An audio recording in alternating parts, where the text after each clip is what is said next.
Uh-oh. I forgot to activate Rumble. Shalom, everybody. Let us see. Did I activate Rumble? No, I did not. I forgot. Shalom, everyone. Sorry, Rumble will not be active. I forgot. You have to always have to activate this thing before you can go live. All right. Um, I hope I can hear me very well.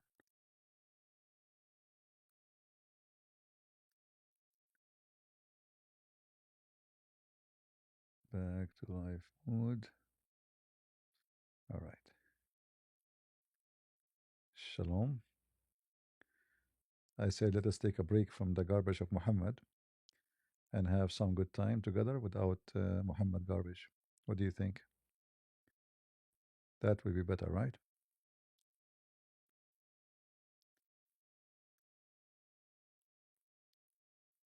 Too much garbage will kill you.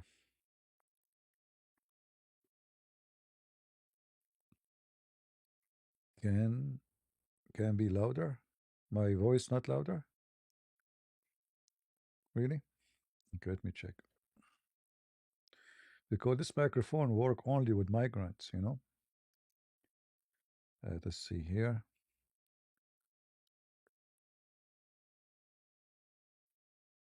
Okay, now I will fix it. Here we go.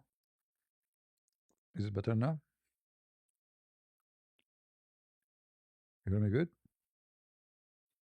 Lo, lo, lo, lo, lo, lo, lo, lo, lo, lo, lo, lo. All right, that's good. I just ate and I made some tea, and my fingers are freezing. Oh, man, how people they live in Alaska and those places, I don't know. you know, I mean, Alaska is a beautiful place in the summer.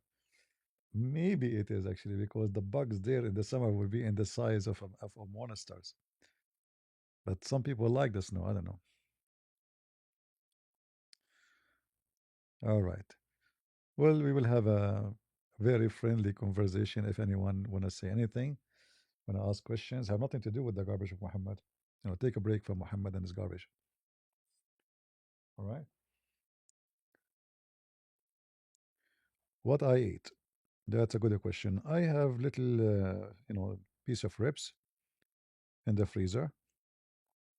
I cut some potatoes, some beans, the green beans, um, onion,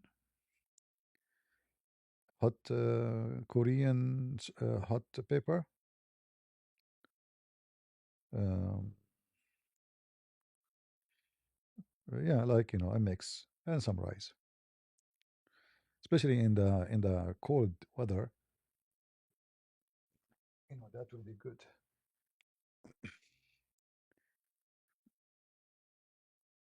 In the cold, it's good to eat something hot. I don't eat dinner. I don't eat dinner. This is my lunch. This is my breakfast. This is my dinner. I eat once a day.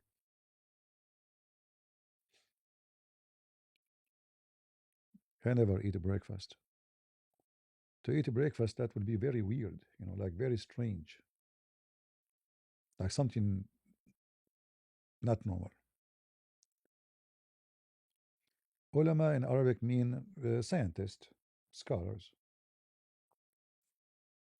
coming from the word ilm. Ilm means science or knowledge, knowing. Ulama is the one who knows. But the Islamic ulama, they know nothing as usual. Shalom, shalom, everybody. Welcome. Sorry if I did not answer your hello back.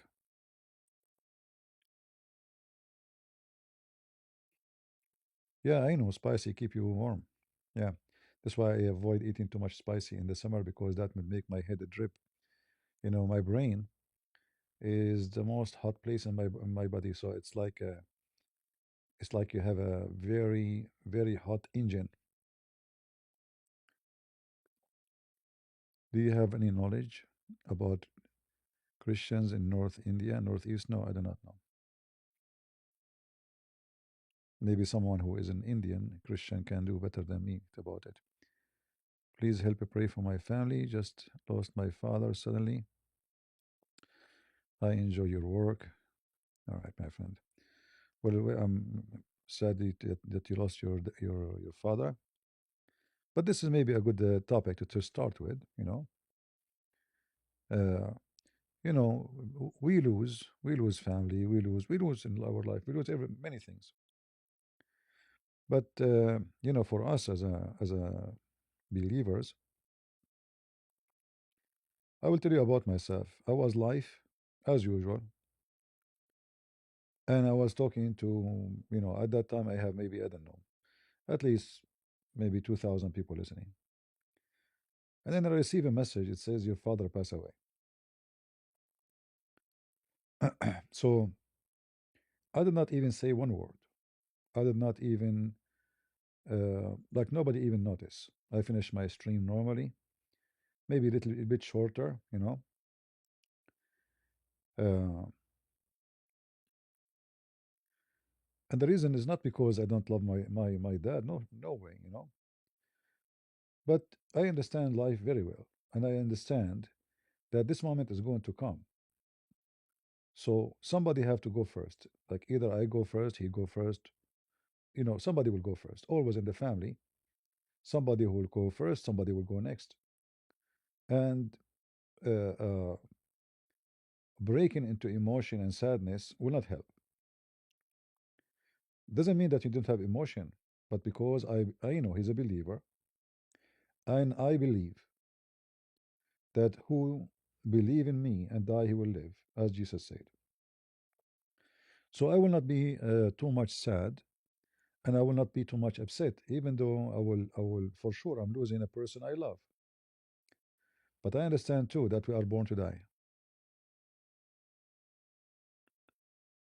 We are born to die. We are not born to live. The second you are born, that means you are dying. You are not living. Age is just a matter of time. So you have to always prepare yourself for this moment. The same as life have God give you joy, God give you many good things. But it's part of life is death. And when you get so old to the point, I don't know how old is your dad, but like some people they lose their parents when in a very young age. Like the dad, he might be 30 years old, and he's a child. That person will be affected badly because he's a child. He don't understand what's happening. But if you are adult, then losing somebody should be way more acceptable and easier, to handle and to deal with it. Uh, so always losing, I believe it is gaining, because if your father is a believer, he gained life. He did not lose it. If he is not, then he lost. Then he lost his life. It's not the second he died. It's the second he decided not to believe. So this is how I see life, and like if I die tomorrow, so what? I will die. So I will, I know, I'm going to die today, tomorrow. God knows. I will never let anybody be sad for my death. Some people will miss me, no problem. I love you all, okay, but it's normal. We are believers, and you are going to go for a better place if you are a believer.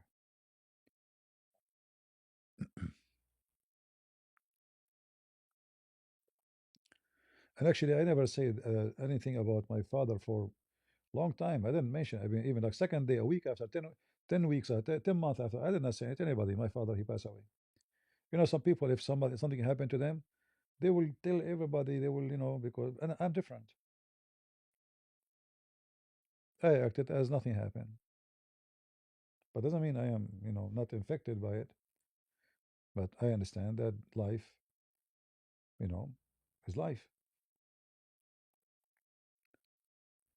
Some people, they cannot handle it, and they feel they need help, like our friend here. But I say to you, when you feel that you are really in need of help, you go to the Bible. That you don't go to others. The first help, the first, let us say, the first aid, His words will come to you, will heal you. And that is what Jesus said. Because then you will not feel like the same way about losing. It's not the same.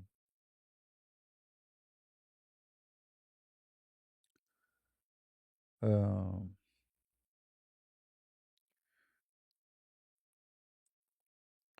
we cannot afford you to die. No, you can afford me. God will send someone, me and better, don't worry.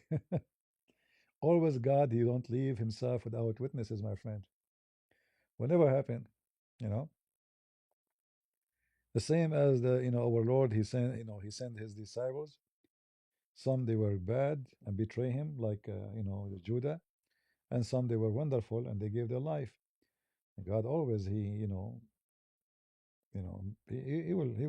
have or for every time there is somebody for every time. So be strong, don't be sad. Make your father happy and be sad, or make your father happy by being happy. I say, my father will be happy if I am happy. He would not like me to be sad because he died. So if somebody love you, the question, would he like me to be sad? No. So don't make him sad more. Be happy.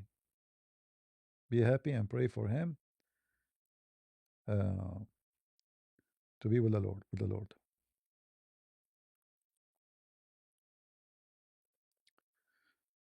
All right. Hey, Christmas is finished. No, Christmas never finished, my friend. For us as a Christians, every day is a Christmas because a Christmas is not the day where Jesus is born. Christmas is when Jesus came to us. And somebody might just convert to Christianity today. He just received first Christmas in his life.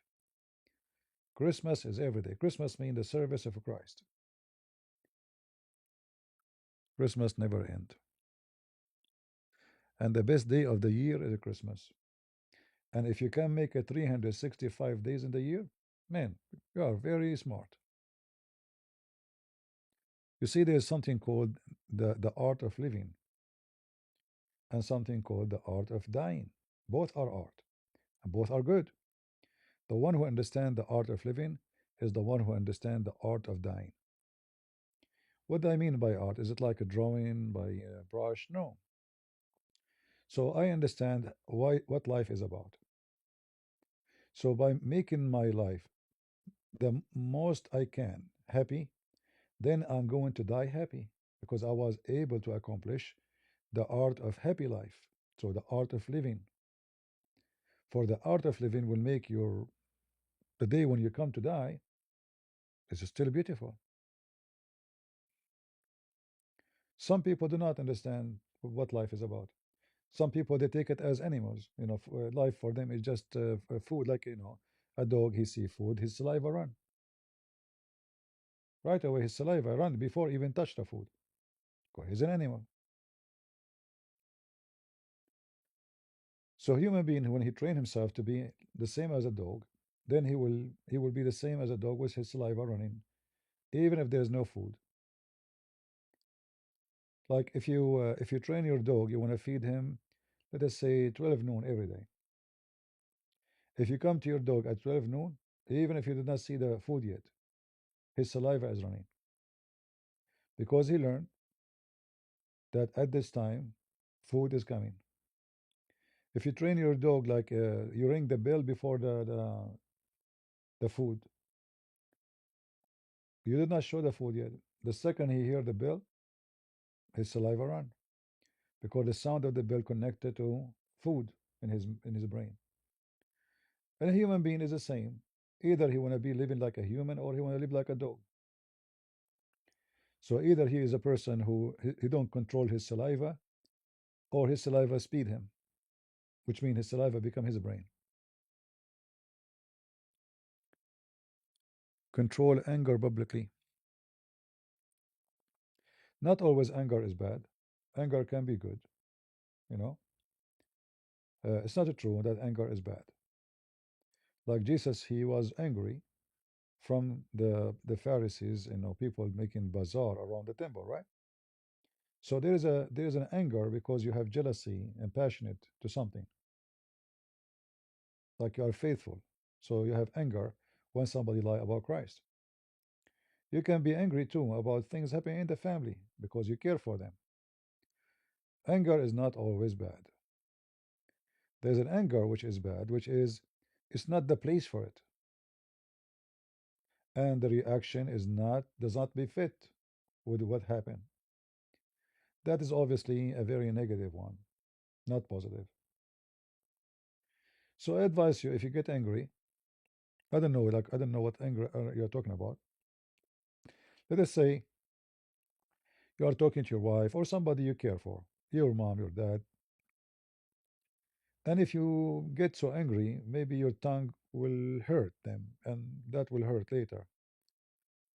When you feel like you are losing control, I advise you just to open the door and go, take a walk, relax, and come back. Don't come back until you feel like you okay.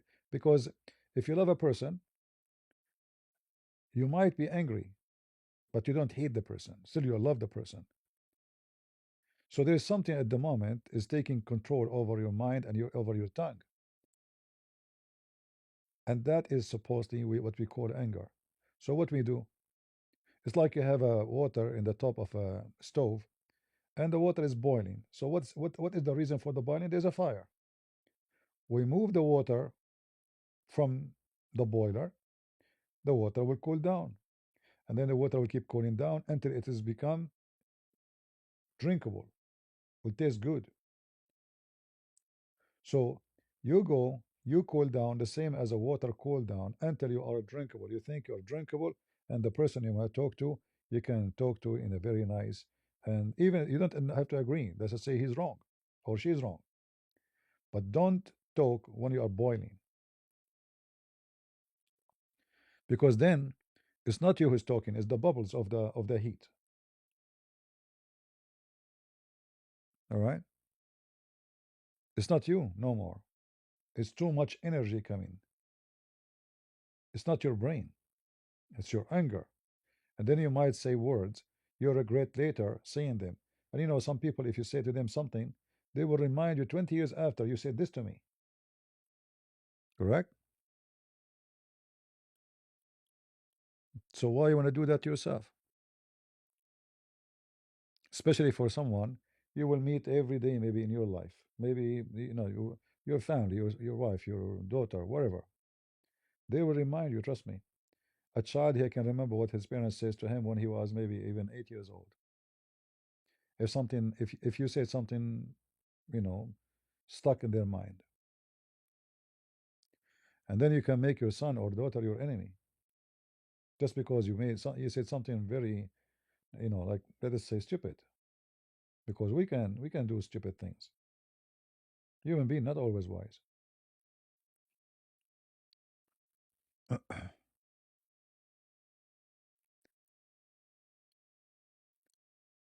The battlefield in the mind is in the mind. I'm not sure what are you talking about, but there's always battlefield in the mind. The man, he battled his desire, his temptation, his ego, his testosterone. You battle, the women, she have other battle too. I mean, so it is almost it's normal. If you don't have that battle in your mind, that means you're not alive. All right. You always have something uh, in your life. You like to do it or not to do it. It's right, it's wrong.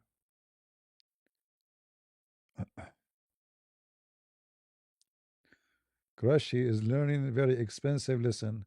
God knows what he did. Maybe he broke the dishes, and his wife coming to home soon. She will find out. Lack of forgiveness create stronghold in our lives. Yeah, but forgiveness is a very flexible word.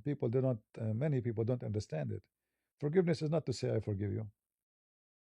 No, this is not forgiveness. Because if that thing's still in your back head, and come back anytime you have issue with this person, you do not forgive, obviously. So forgiveness is uh, don't you don't seek return. Like something happened to you, somebody did something to you, so you don't want from this person anything as a return, which mean you cause harm for me. I'm not expecting you to fix it. That is forgiveness. I'm not expecting you to pay me back. I'm not expecting you to even repair it. It's just forgiving. But most of people, they when they speak about forgiveness, they have different meaning for it, which is okay. I forgive you because now you promised me to do this. So because you promised me to do this, okay, I will forget about it. So this is temporarily forgiveness, and it's conditional. It's not a true forgiveness. It's like you make a contract saying, if you do that, I forgive you. And then this person one day he break what he promised to do, so that all forgiveness disappear because we made a condition.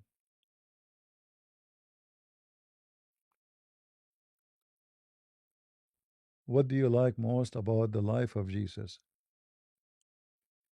I mean, you see, the Bible did not tell us a lot actually about the life of Jesus, because like there's a big part of Jesus not known to us, uh, because what the disciple written is what they knew and what they witnessed. So there's something they knew happened in the past. Obviously, they heard, they did not witness themselves, and there is something they saw as a witness. So the time where Jesus was like, from his 20, 18, 19, we do not know much about that age. We have nothing about it. Uh, but what I like uh, about him is the fascinating ability of to speak so deep, because you can be a person who have PhD educated, you can be a person with many degrees, but when you talk you are so shallow and so silly. But when when you read any of his words, and by the way, we are sure that the disciple did not write. The Bible says if we want to write every miracle Jesus did, there's no books on the world can cover it. There's no books on the world can hold it. Which means there's a lot of things happen. It's not written there. So what the disciple told us is what we should know, or let us say important to know. So when you read about Jesus, it is how he reached to everybody. It doesn't matter how smart, how slow, how uh, uh, you know what kind of a person you are, because we are different. Every one of us is different. The intelligence is different, the education, the age, and many things about us different. But when he speak, you feel like he is talking to you, as it's like somebody looking at your eyes, which is very strange, because you know some people who they are very educated, they like to read very complicated things, like the complexion make them enjoy it because they are complex. Some people they are very simple, so they like to read very simple stuff, and that is the only thing they can enjoy, because the other ones is complicated, is a headache for them. It's like somebody he enjoy a little poet, and somebody he don't like poet but he enjoy mathematics, complicated numbers. But when the Messiah speak, he have the poet for the simple, and he have the complex for the complex. So you can be a genius and you read the story, and still you believe that this is a very smart story or a statement. And you can be very simple, and you will feel that this is very simple talking to you. So it have the ability to speak to everybody. It doesn't matter who are you, what ethnic, what age, what education, and what level of IQ you have. the voice is very low. How come? Let us see.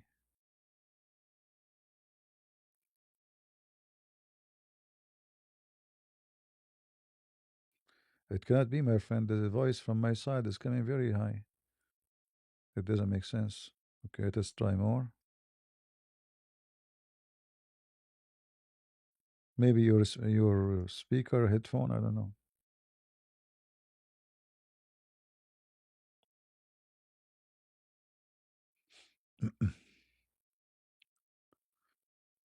All right.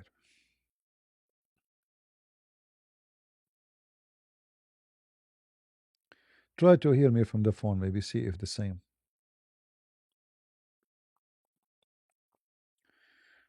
Well, maybe this software I'm using. I'm not sure. What about now? Much different actually. I have my microphone.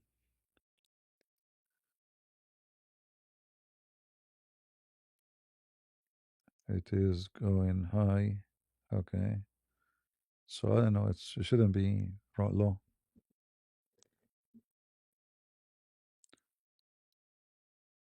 All right. Anything else?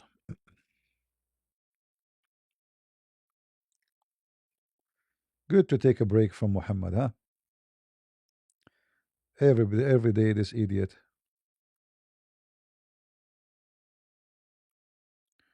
It's low from the phone. Let me see. I will hear myself in the phone and see if this is true. Maybe your phone is not good. Is your phone made in Arabia like my phone? If you have a phone made in Arabia, you will hear very good. Let us see. It's low from the phone. Let me see. I will hear myself in the phone and see if this is true. It's fine in the phone. Maybe your phone is not good. Is your phone made in Arabia like my phone? Yeah, I don't know. The sound in my phone is coming fine. Um, I will put it to the maximum now. This is maximum. What we will do. All right.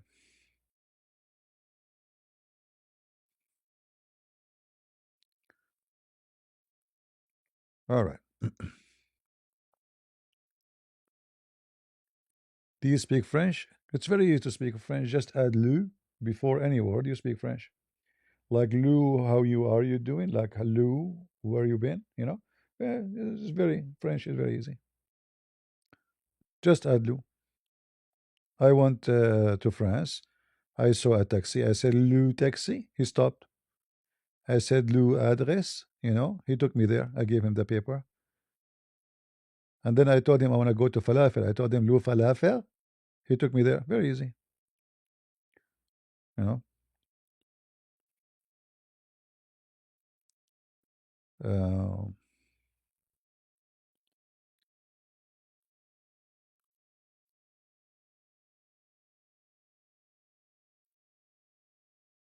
you don't like when we criticize UCP? No, you can criticize me.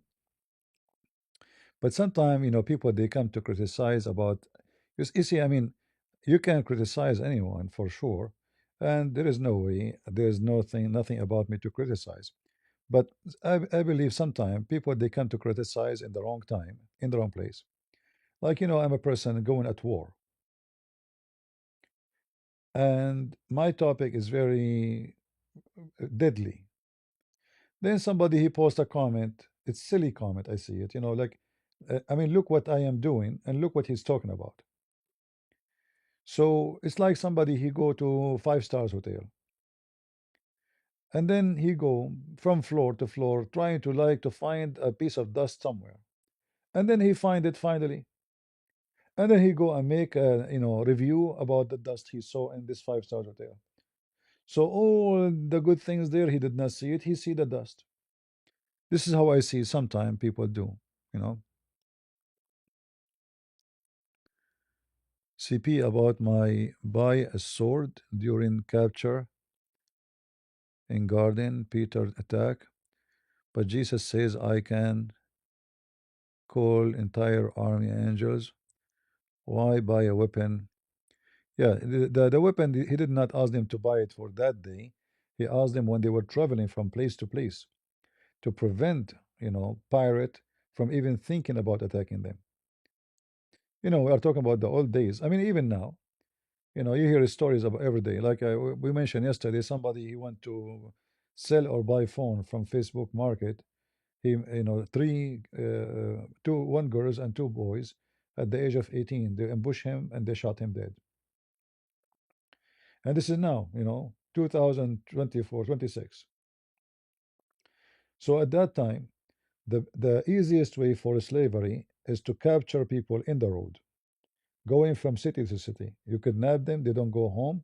You take them to different land, to different country, and you sell them there. All right. So the sword was not to resist the Roman soldiers because they present the police. They are the government. Jesus said, "Give to Caesar what to Caesar." He did not ask them to resist Caesar and fight Caesar. All right. And Caesar was not his enemy. Even actually, when we read what happened, you will see that the ruler, he is against the crucifixion of Jesus. He did not find him guilty of anything. So he washed his hands from his blood, right? So it's obvious that the one who is being the enemy, it is not the Roman ruler.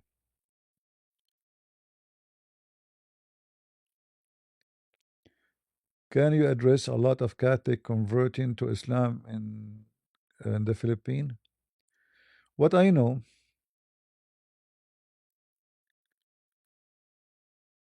that some Filipinos who they are seeking divorce, and the Catholic Church is not giving them divorce.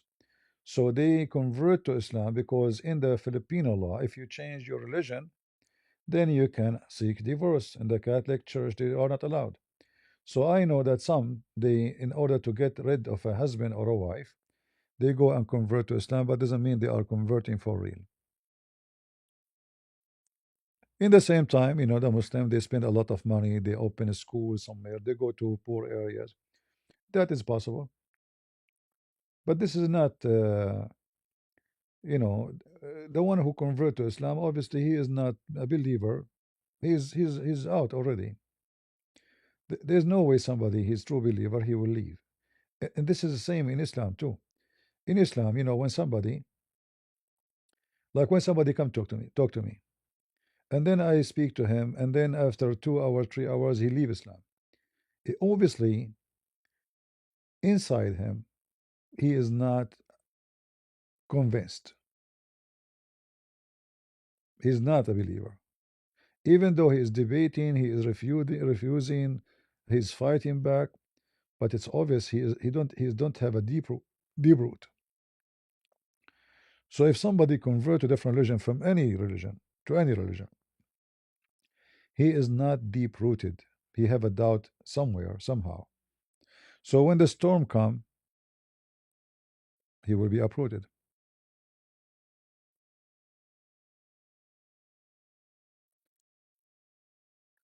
Uh,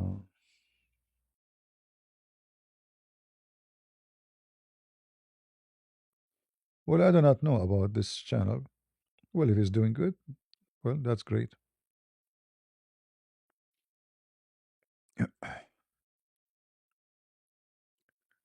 It's not only about true Christian, it's about a true believer. True believer means somebody is rooted with faith. It can be a Christian too, it can be a Muslim.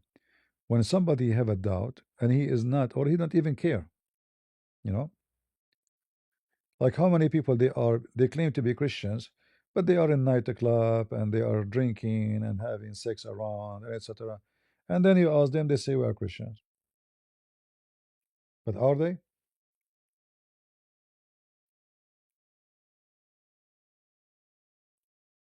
All right?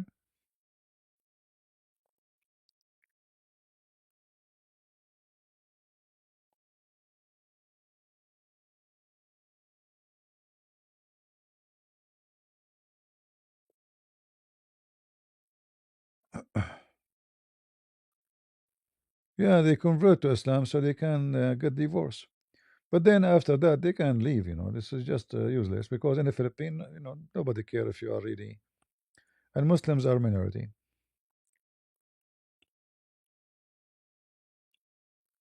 And Muslim society in the Philippines are the most wicked. Just yesterday, I saw the video of using RPG to assassinate a mayor. He's a Muslim too, in a Muslim town in the Philippines. Very wicked society. Drugs, killing, kidnapping, very filthy area.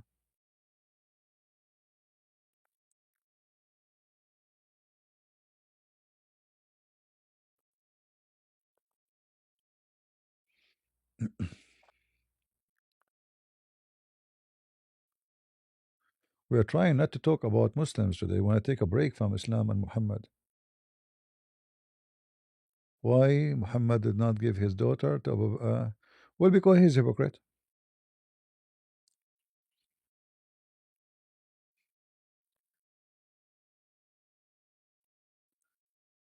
Where is that? I posted in YouTube, my channel. Go to the community, you will find the video.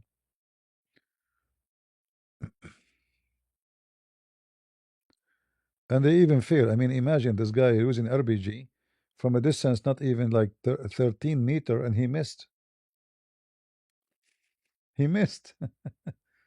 Imagine, I never saw such a lousy, shooter, an RPG and big van, and yet you miss it from a distance of 12, 13 meter. Potato.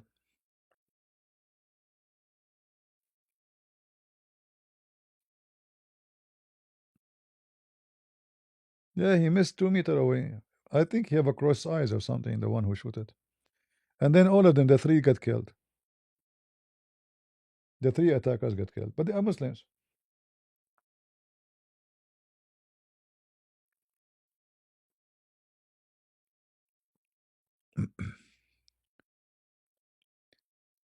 Um,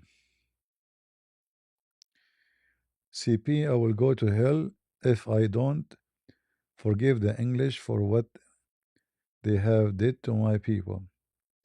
What the English did to your people? What country is yours?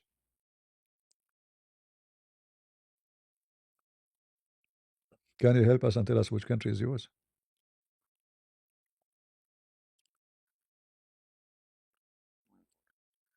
CP that show how good Toyota cars. No, he have a bulletproof. This guy and the mayor, he's very rich, obviously, and they try to assassinate him many, many times. So he have bulletproof van, very expensive.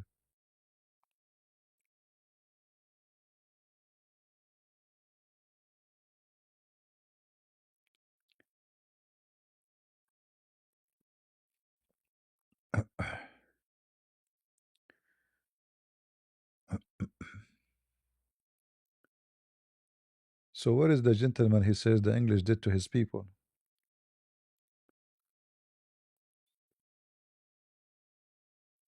Which people is yours?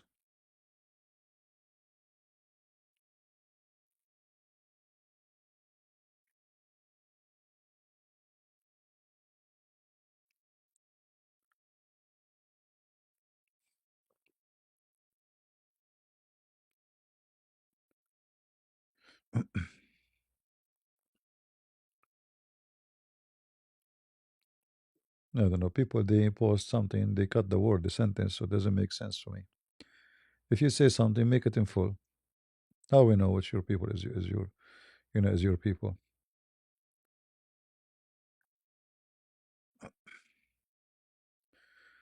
Welcome, Christian.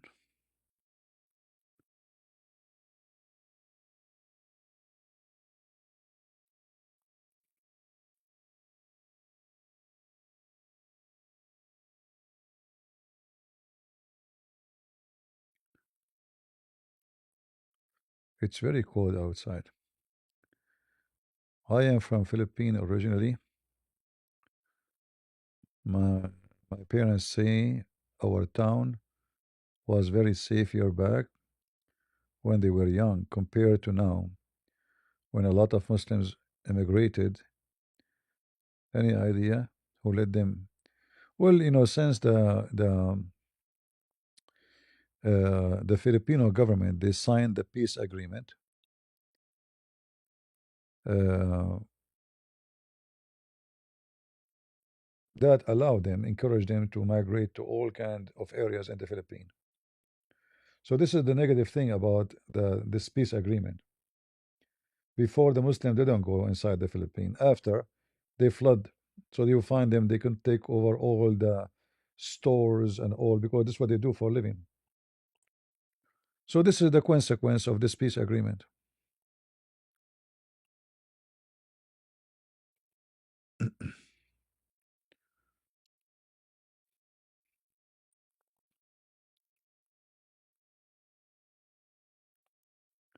We need to train the Christians. I am a Cornish man from UK. I don't know much about the Cornish. In fact, I never heard this word before, my friend. But let me tell you something. Nobody is asking you to forgive as a forget, but you should forgive because those who live here now are not the same people who did something to you in the past. Are they doing the same now?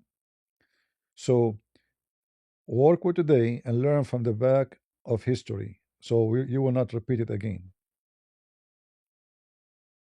So if a group of people did something to you in the past, but this is not their sons, not their daughters now, then it's gone. Is the time for blaming everybody is useless. Try to work out what you have today.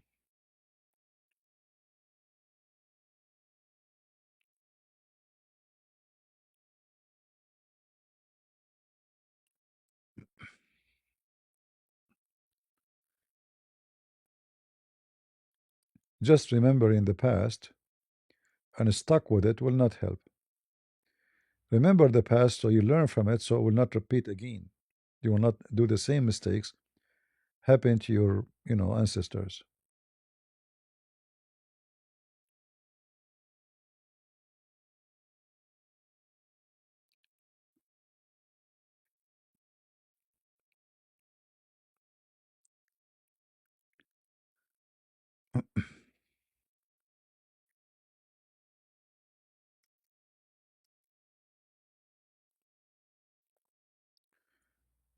Two years ago, I flew from France to the state. I met an Arab Christian sitting across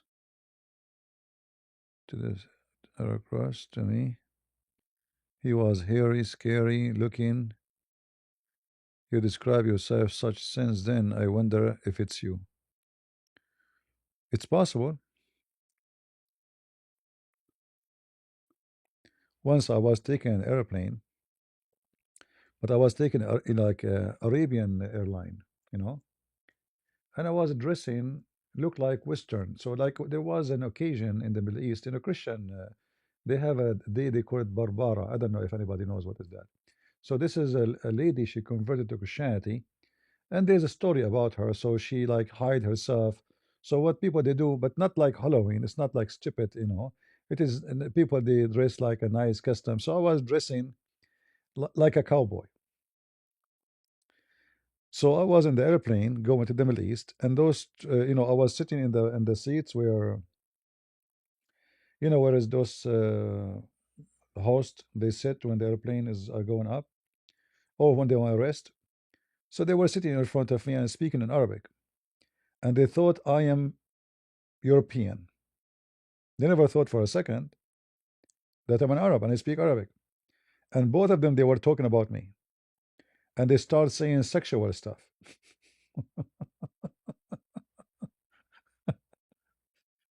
and I am acting as if I know nothing. I understand nothing, And then when they start serving food, I spoke to the one who came to me, which was one of them in Arabic. You should see what happened to her.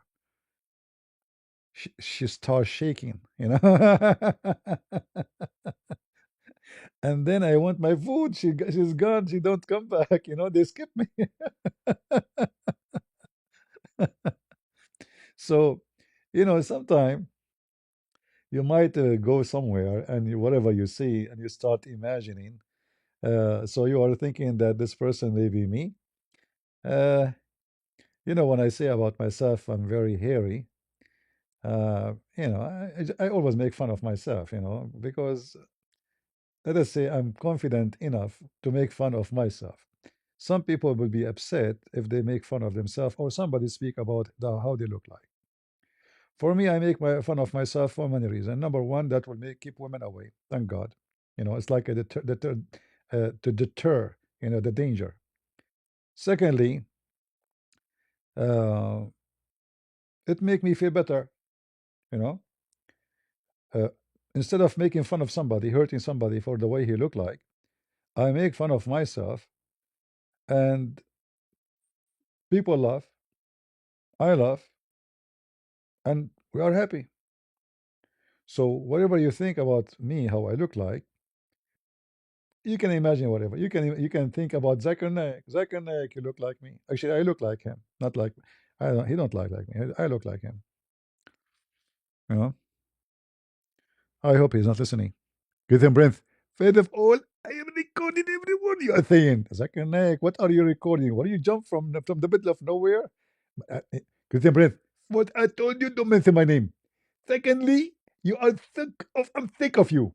You always anything. You put my name in the middle. Zakarnak, I don't know. I mean, they are talking about somebody so handsome, so I was trying to convince them that I'm handsome like you. Ah,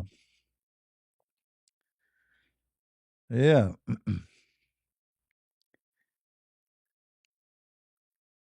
My hand don't look hairy. I think Chanti, she is reading the story of Layla with them. Layla and what they call it in English, I don't know. It have a name different in English. I think it's an English story, maybe. This girl who her grandma she went, and then the wolf came and put his hand to convince this girl that he is the grandma.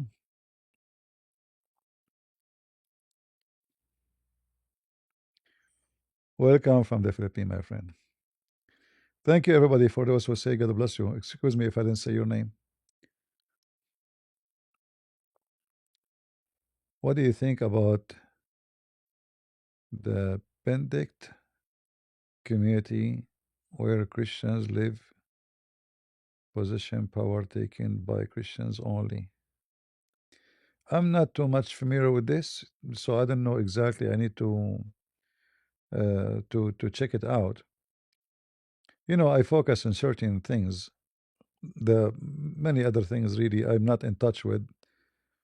They will not be in my, let us say, list of a study.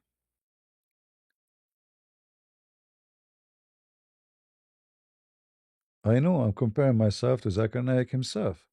Therefore, I must be at least, if I don't look like him exactly, close. So that will make me look so good and feel good. But I can say to you, it's enough for you to know that I look so good to the point nobody want to marry me. Now we understand the situation. All right. I mean, even Zakir Naik have a wife. I don't. Can you believe it? This is how bad it is. So now I hope you understand.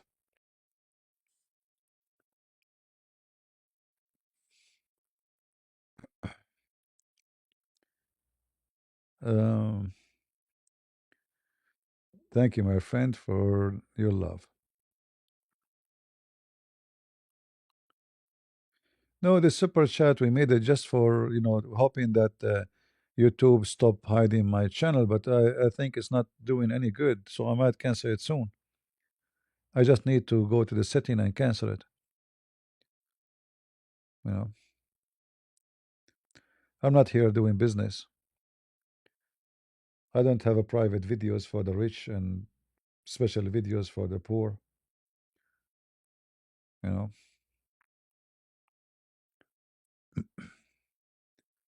I'm sure all of you know that.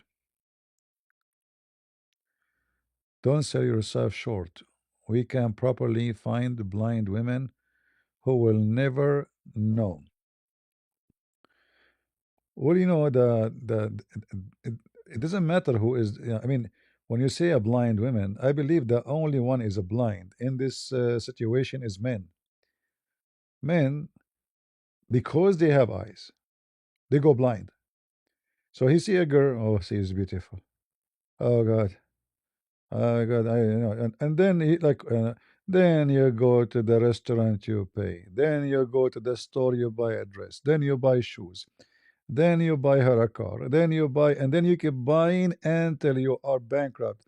And then your eyes will open.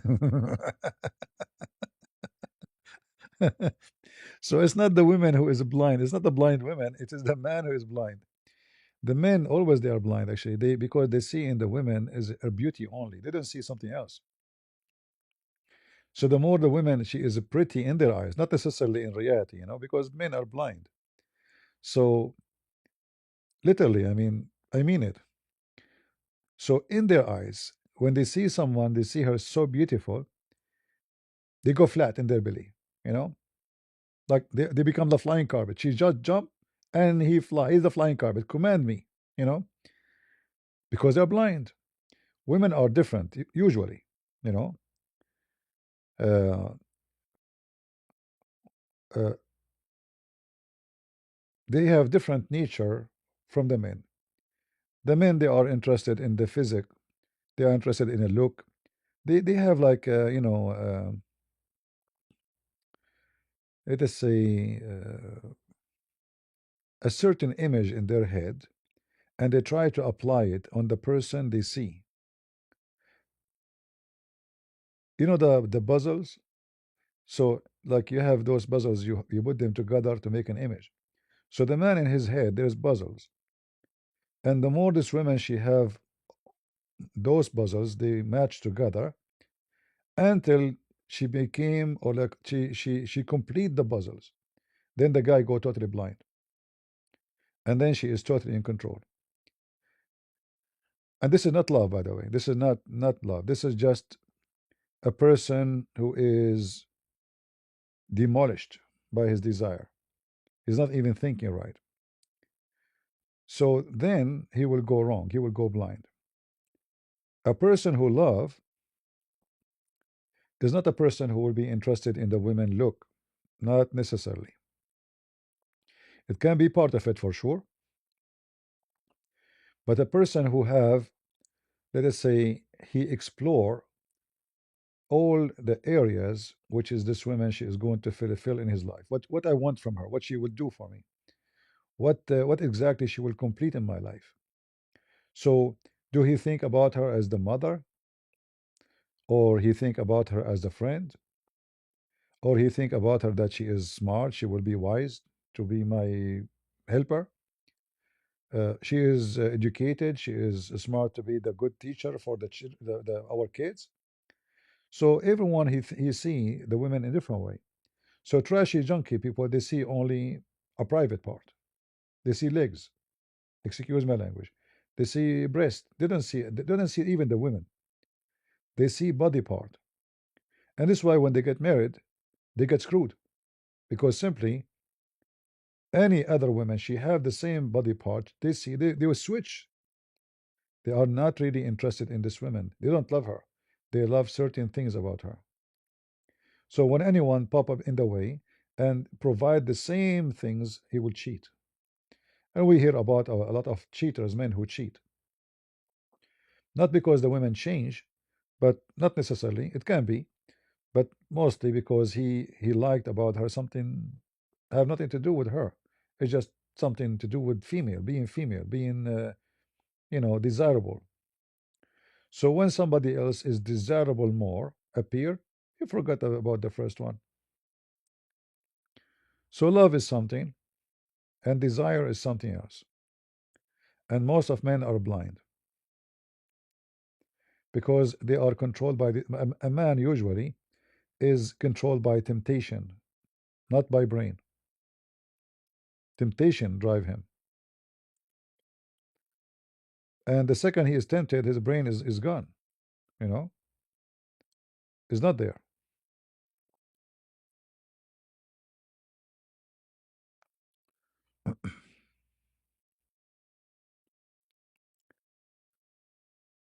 All right. I hope I'm not hurting the feeling of anybody.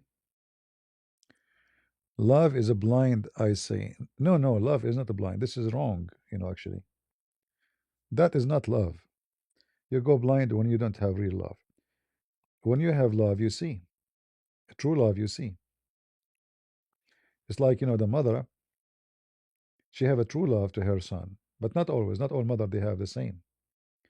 So this mother, she see love, and even you don't understand why your mother, she will have be patient with you.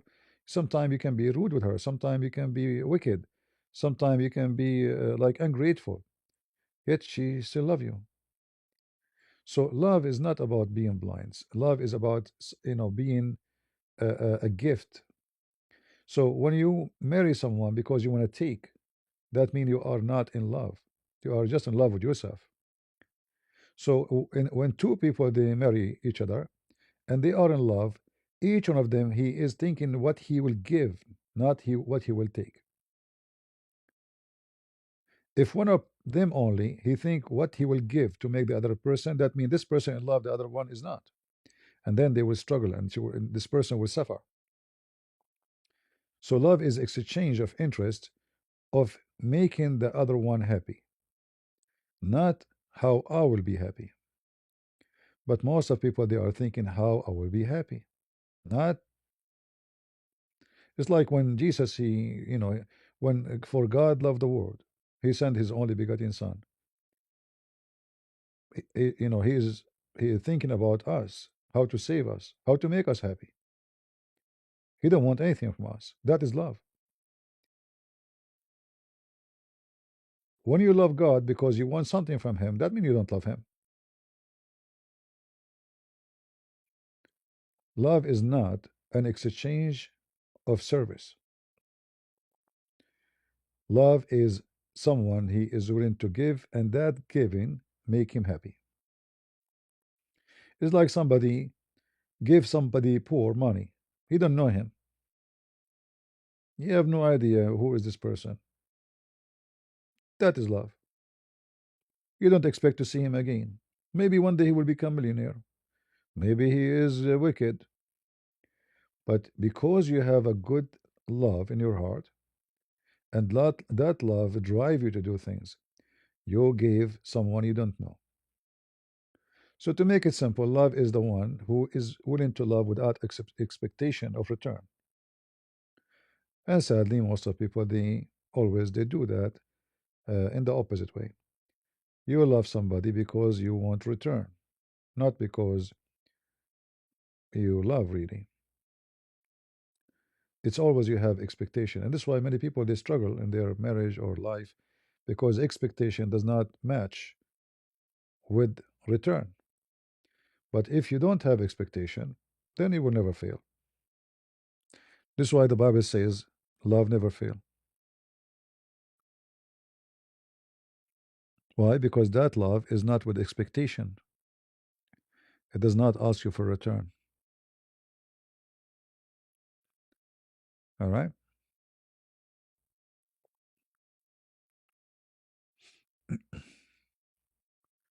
This is why Muslims they don't have love in their life. It's just a wicked relationship for bed.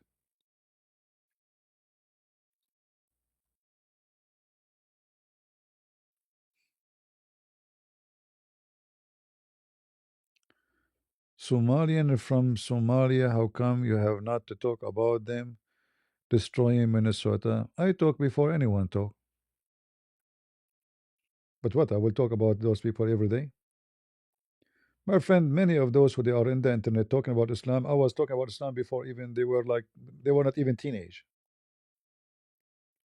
What are you talking about? For how long you know me?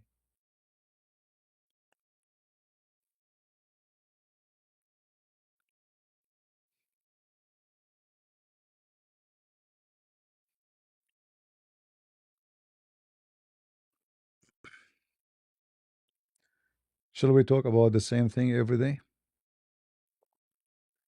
Same time, in such a trashy government, talking about those things, they will accuse you to be a phobia, have of Islamophobia. When I started talking about Islam many years ago, one day I was scanning my computer, I found cookies from the hate crime department, USA government, in my computer. So people they complain about me and they report me for the hate crime department, and they were spoofing my computer to find out who I am, where I live, etc. I'm sure they knew where I am, you know. But you can imagine how much they try everything they can so they can silence me. I never stop. I saw I saw those cookies in my computer. I know who they are. That sounds scary. Government is targeting you. I never stopped. Not even for a day. Not even for a day.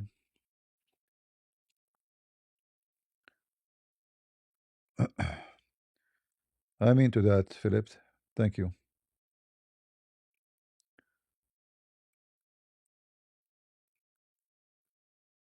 Yeah, the Bible is the best way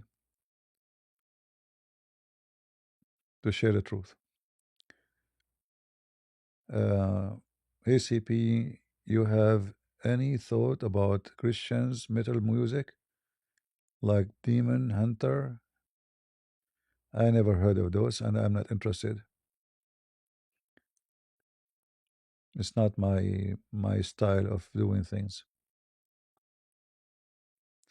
Any music will not match and make your heart relax is satanic. Screaming and most of this metal music is metal. Is dead. It's cold.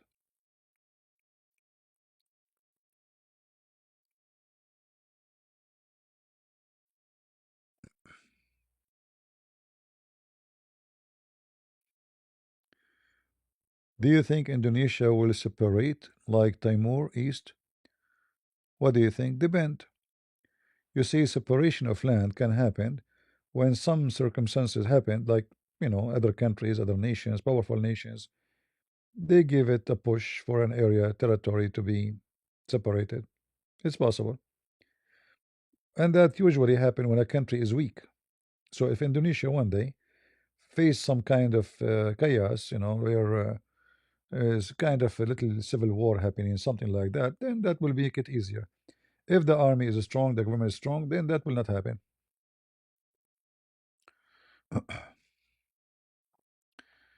I am owing my husband death. He passed away in his sleep.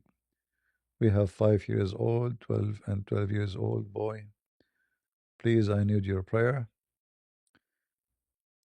All right, my sister. God is good. Sorry for your loss, and we pray for your children's, to overcome those. Actually, we were talking about this. I don't know for how long you are here. If you watch from the beginning, we mentioned about losing someone in the family, someone we love. You know, like in your case, it is sad that you have a children's, you need to take care of them. But God always will provide. And I believe that storms either is going to uproot us or is going to make us stronger. So when hurricane come, the weak tree will break or will be uprooted, and the strong one will laugh at the hurricane. So you have to make a choice. Are you going to be the strong one and you will take care of your family and your children's, or you will be broken and cry and you will not be able to stand and continue. This way, the whole family lost, not only one person. If you decide to give up to sadness and sorrow, and if your husband is a believer, he is in a better place. The Messiah said, "Whoever die and believe in me, he will live." So don't be sad for him. Uh, See how you will, hold your family together, stay in faith, take care of your children, be a good mother, and now you will be a good father too, because you will do both. So God bless your sister, and don't let sadness, you know, take over you. Life come with things which we don't want. Sometimes it can be sickness, it can be disaster, it can be an incident, can be anything. This is how life is. Be strong.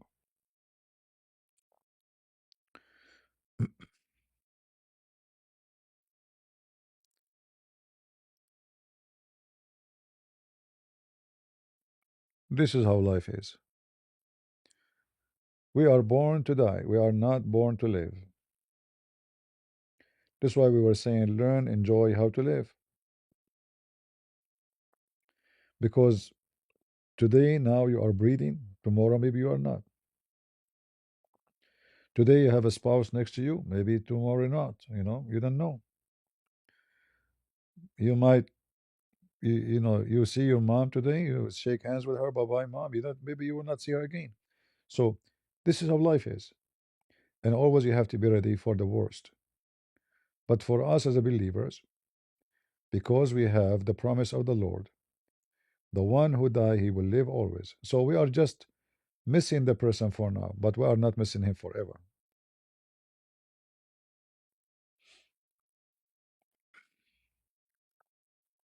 Sorry if I didn't miss too many texts. How do you see all affecting our wonderful gospel in the future? AI.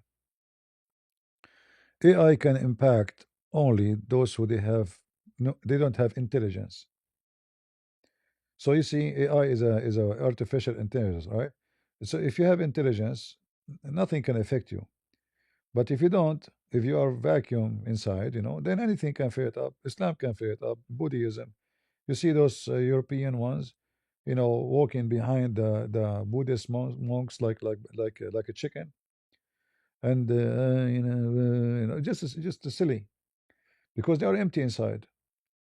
So anything can take a place. AI, Buddha, Islamai, Hindu AI, whatever AI, because they are empty. So AI will never impact our gospel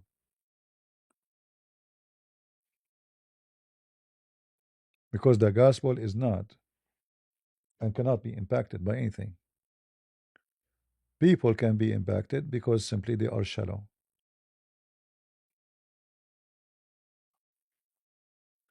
Yeah, if I debate AI now, I will make it AI lose, guaranteed.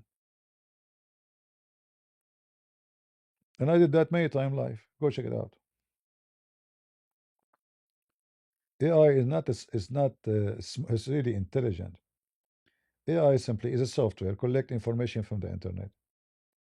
So what is it like? The process is so fast, so it collect what is the internet saying about this topic or this question. That's it. It's not really smart. It's not a genius. It's not really. It's not. And you can get the AI busted. And I did hundreds of times live on air.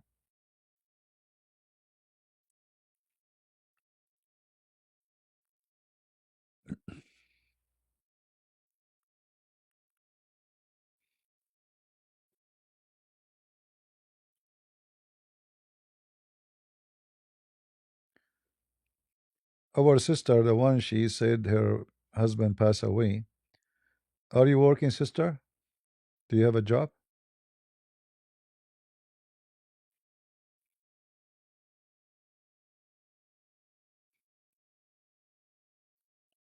I mean, can you support yourself and your family?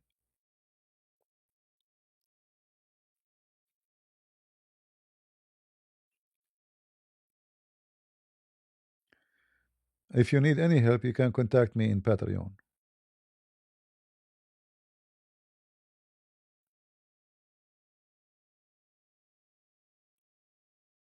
All right?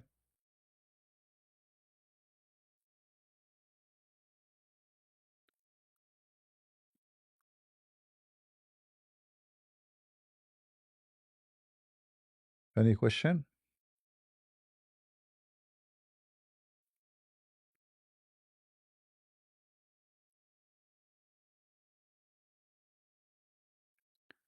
Did you ask AI about the strawberry? That is not my topic. Everyone think the question will come from your brain. If your brain full of strawberry, you will ask about strawberry. So depend what inside your box. Someone considering joining the military. Is it worth it? Which military?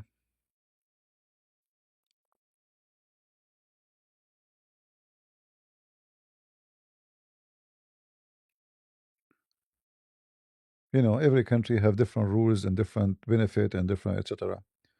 For me, the only benefit for the military, like number one, it is disciplined. It teach you how to, how to handle, life different from civilian.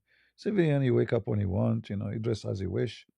In the military, you will find yourself under a lot of stress. So if you are not a person who can handle such a stress, it's very stressful.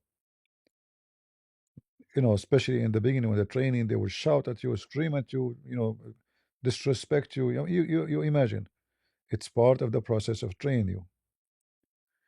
So to be in the military, you need to ask yourself why I'm joining, what I believe in, what is the benefit, and then you make decision.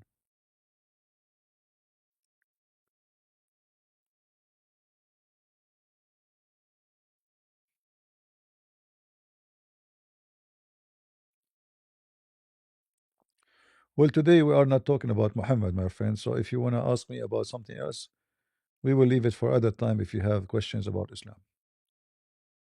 This is why we are saying today that you see the name of the topic. We talk today. I talk about Islam today for 5 hours and a half in Arabic. And the day before, let us take a break from the garbage of Muhammad. Can we?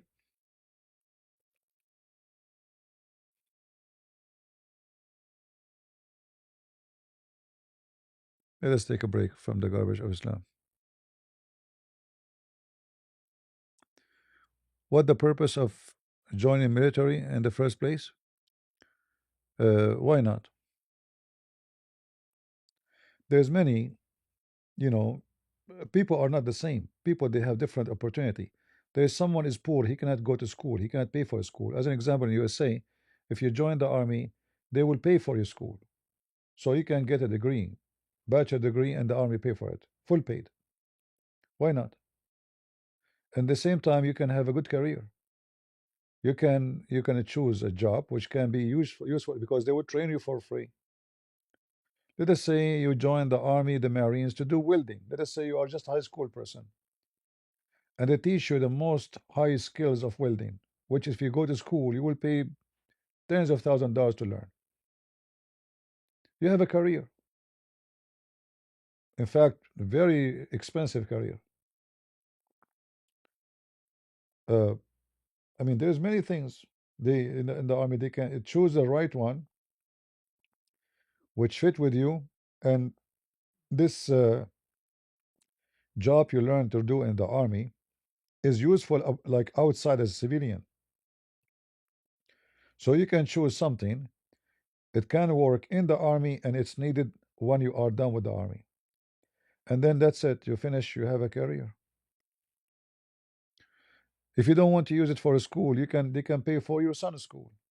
You can give your degree, the money for your degree to your son. So they can give you a career. You will learn discipline and you will become a real man because you became tough. You will train you to use weapon, how to handle war, how to handle situations. There's many benefit and even bodybuilding because everything from the army they take away from you except the skills they give you. So to run, to be strong, this is for your benefit. So why not will join the army? What's wrong with I joined the army? I don't tell about what I do, please.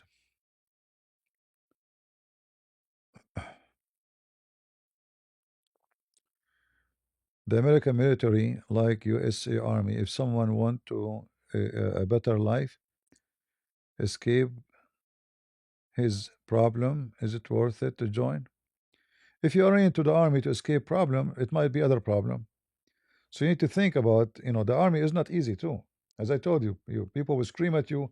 The first, 2 months is going to be like hell because you are nobody.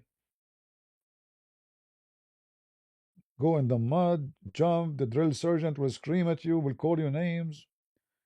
So you have to be sure that this is, you can go and watch many videos on YouTube about training in the USA Army and think about yourself to be there. Can you handle it? Can you accept somebody shouting at you or cursing you and you can do nothing about it? So there's a, there's things you have to think about who you are, what you can handle, how much you can take it. Can you be a person who, under the command, which means you lose your freedom. You cannot go and say I'm not going to be in the army tomorrow. They will send you the MP to arrest you. You will become a criminal. You cannot beat up your boss, even he shout at you. So you need to ask yourself, can I handle this and get with it, or I will be in trouble if I go there. I will end killing my boss maybe because he shout at me or he punish me or did something. So if you want to run away from a problem to something sound like a problem, then don't go. But if you think the army can bring you a career and it's a good future for you, and you can handle all the consequences come with it, including losing your freedom for the certain time you will serve in the army. You have no freedom. You have no freedom. It's not up to you to go home. It's not up to you to go see somebody. It's not up to you to do anything. So, can you handle it? If you can, then you go for it. Otherwise, you will be sorry. All right? Many people they join, and then they will be very sorry for such a thing.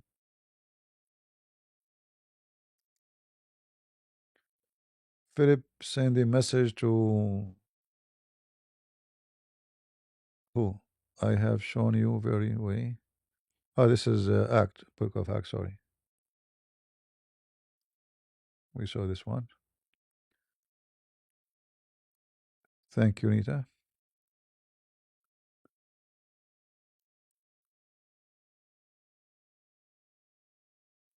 Hands doing a fist bump. Okay.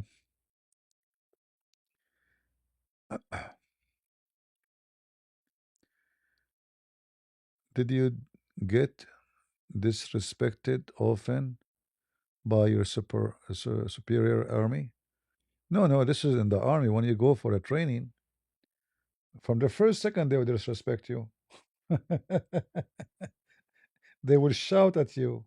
This is part of the training. This is not about they are disrespecting. Nobody know you. In the army, they put you under stress to see how much you can handle when a really stress happen. The army training, the stress of the army training is a joke compared to the war. So when bombs and shooting and your life in the line, it's not the same when somebody is shouting at you. You know he will not hurt you. So the training is not just, it's not about disrespect.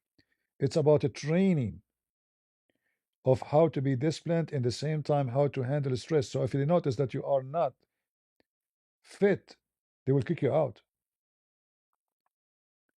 It's like, there is a, in the manufacturer, there's a quality control. Even after they make the product have to go through a bunch of employees to check it out. If there's any defect, if there's any something wrong. So now you join the army, which means you pass the interview, you pass the medical test, but then still you have to go through the quality control to see if you have any defect. And the training will do that. So during the training, there is many people will not be able to continue, either because physically they don't fit, or mentally they don't fit, or they are bad. So the training is called the training because they are going to filter who fit to be in the army. I remember uh, when I went to do the the test, like the medical. There was a guy. He looked like he looked like a Superman. Literally, he looked like Superman. If you look at him, his body, his muscles, his, I mean, this guy, I mean, he have a perfect measurement for Superman. He can be a movie star. He was kicked out. Physically, he don't fit. I was really surprised.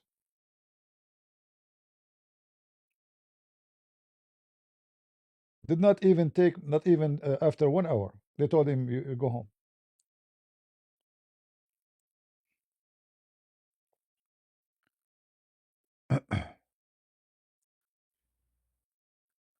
Can you bring the issue among church, which is opposite with Jesus teaching? What do you mean? Like talk about things oppose Jesus teaching? If you can make your question more clear, please, I can answer you.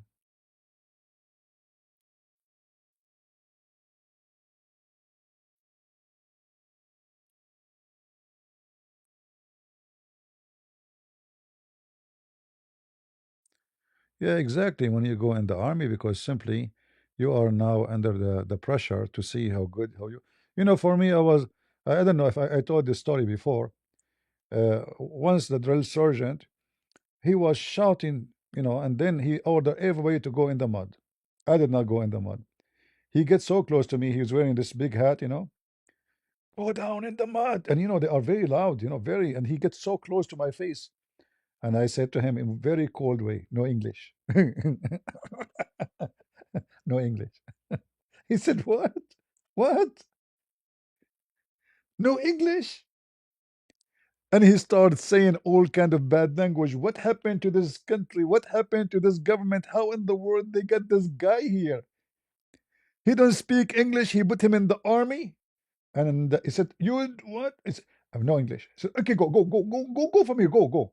So I left, and my friends they were like in the. I was joking actually, and they were in the mud for 3, 4 hours punishing them.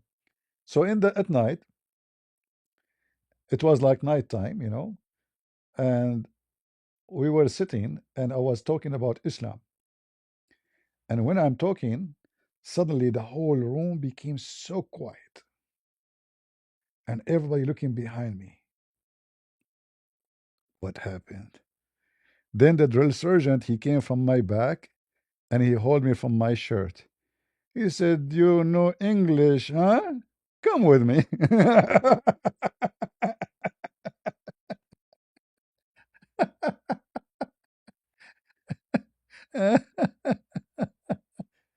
He took me outside. He said, "Listen, I heard what you were saying about Islam. I like it. Therefore, I'm not going to punish you, but you need to make your clothes very dirty. And next time, if I say go in the mud, you don't tell me no English." I said, "Yes, sir." He said, "Stay away like for 2 hours and make your clothes so dirty before you go back. Okay?" I said, "Okay, no problem." And then, like many years after, I saw one of the guys who was with me. He forgot my name. He don't remember really. Like I saw him with his wife in the airport. He say he, and like he's trying to remember, and then he said, so his wife she said, "We shake hands." So his wife she said, "Introduce me." He don't know. He don't obviously he don't remember my name. So he said, "No English," She said, "Really, his name is that really no English?" Mister No English. His wife she thought really my name, uh, really, Yeah, this is what he remember.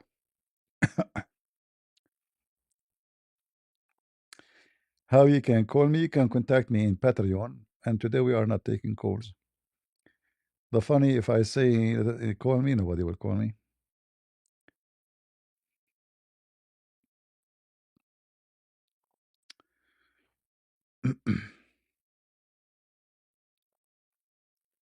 All right.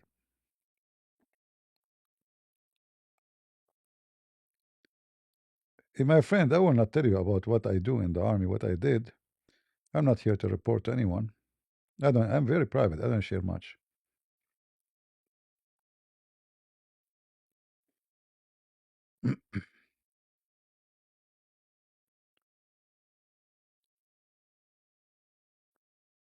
No English.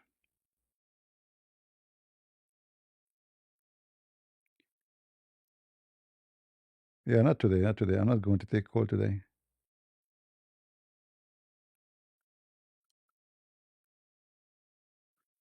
Well, through your life, from time to time, your direction change. Sometime you direct your life, sometime life direct you. So not everything you want to do in life, it can happen. Sometimes you have no choice. You know, you go with what you can. Sometimes you are like a ship who is control on the waves, and sometimes if the waves are stronger, well, the waves are in control of you. So to be weir, to be a pilot, to be etc. Sometimes you cannot accomplish it. You know.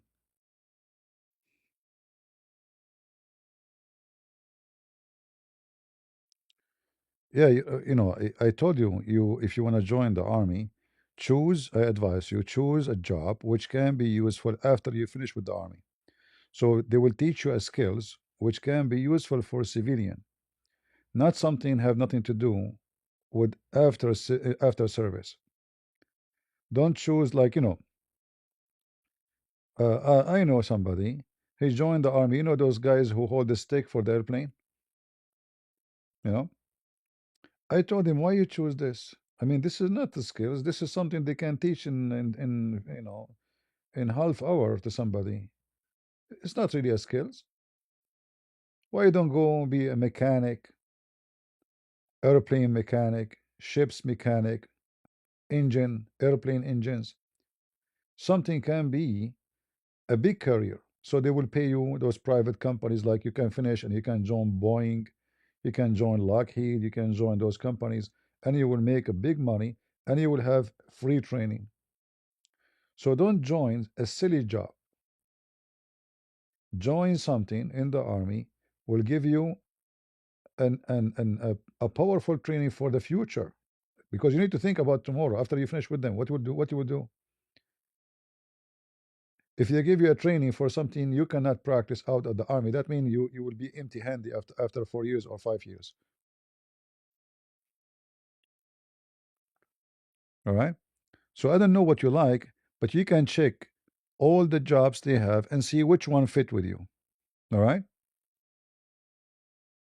even if it's air conditions because they have all kind of jobs in the army. Learn air conditioning, very good job. Even plumbing. you know but don't choose something is useless. Nobody need it after you finish with the army.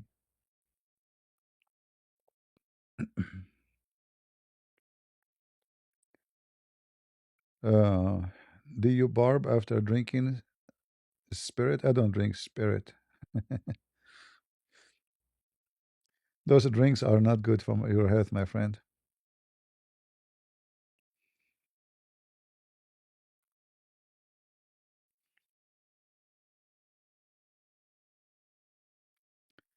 Are you affiliated with 24-hour 7 Prince, Christian Prince? No, I don't know him. I do not know him. I don't know who is this person.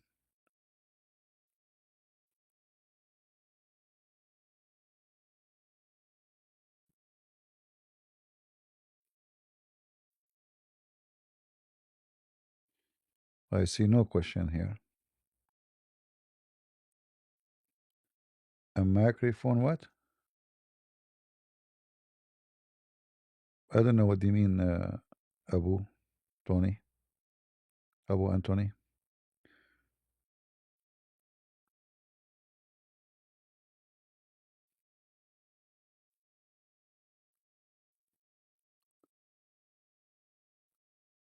YouTube advertising able? No, it's not able. I did not able it.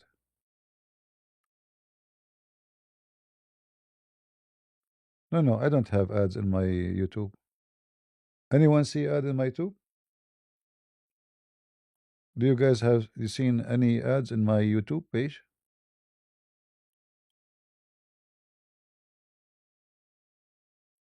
I did not activate any advertising. I can for sure to make more money, but I did not. Actually, I'm sure if I activate this advertising, they will promote my channel more because they have advertising. You know,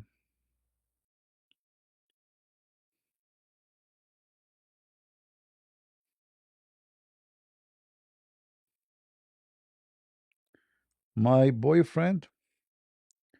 When you say my boyfriend, what does that mean? Just to understand what the what word mean.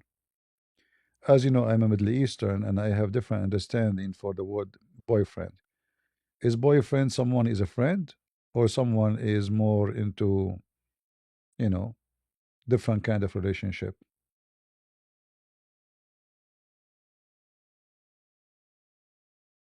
What boyfriend mean?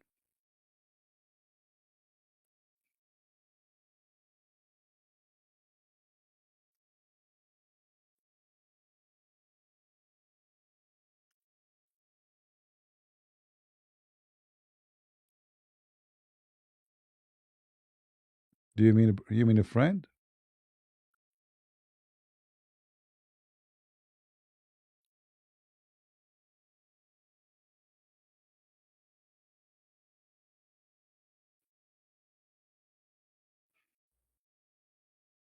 I know, maybe she will say to me now, no English. Christian Prince, have you been to Lebanon? Yeah, I've been in Lebanon.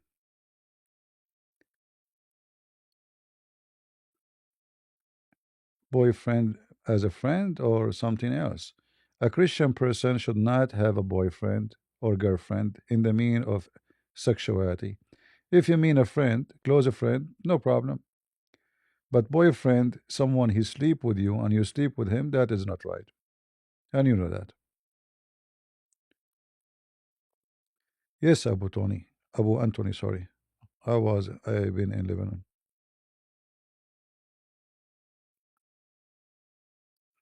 And I apologize, I cannot share my nationality. Yadina Yadina Yi.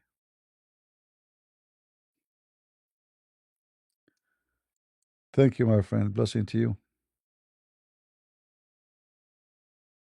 God bless you.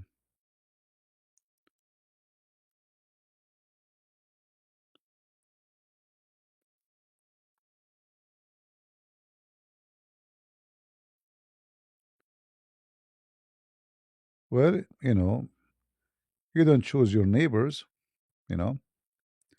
And I wish I have good neighbors who, like from what good people I know here.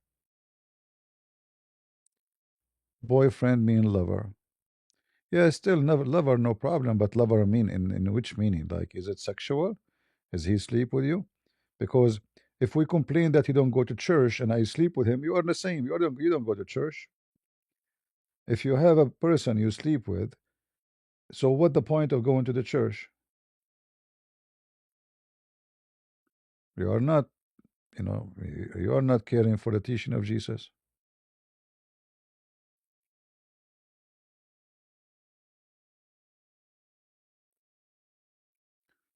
I understand you. I understand you about the Brave. Yeah, Brave browser.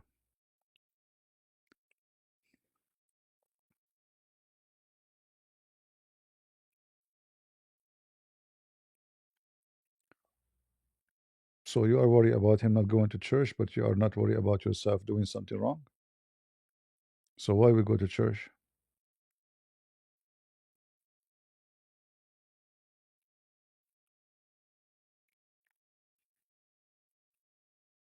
Well, if you hear my accent, then you will understand which country I'm coming from. Christian Prince, first of all, if you say you're from Pakistan, I'm going to expose you. Zakir Naik, I did not say I'm from Pakistan. What's wrong with you? I speak like people from Pakistan, but I am not from Pakistan. Christian Prince, first of all, I know that you are going to say you're from Pakistan. No, Zakir Naik, I'm from Bangladesh. Bangladesh. Hmm. CP, better, what does it mean? Life doesn't go the way I want, and why some things take time. Well, do you think my life always go the way I want, my friend? Most of the time, my life it doesn't go the way I want, and actually, this is normal. That's the normal thing, normal way to be. We are limited in our ability. We wish for things, but doesn't mean everything we wish for is going to happen. Otherwise, this earth would not be earth,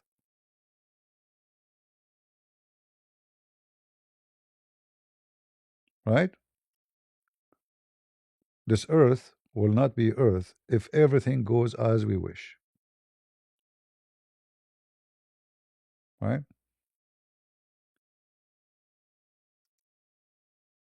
Then you will be in heaven. You have your own heaven, you design it. So it's normal that nothing go your way.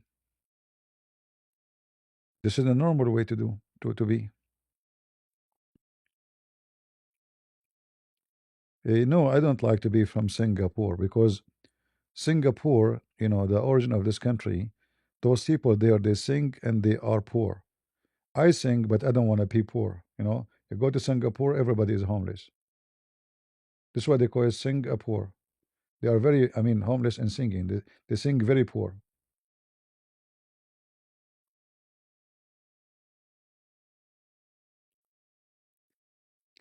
Uh,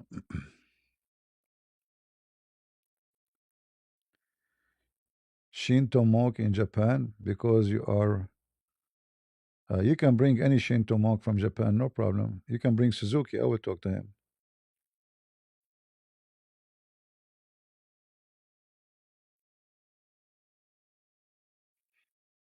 No problem.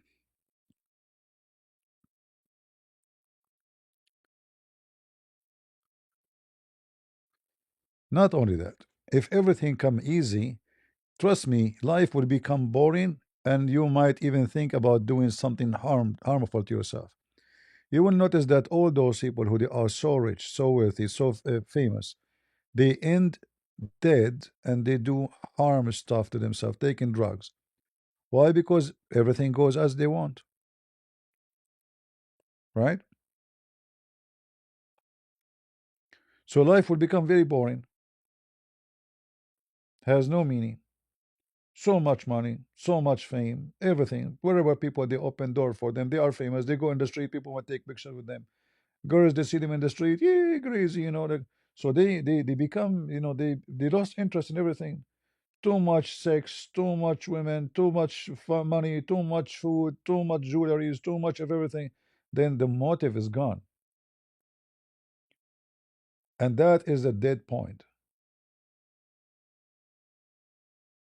You notice all those famous,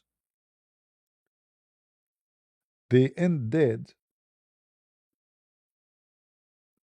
Like, name for me how many people they die because they are taking overdose drugs.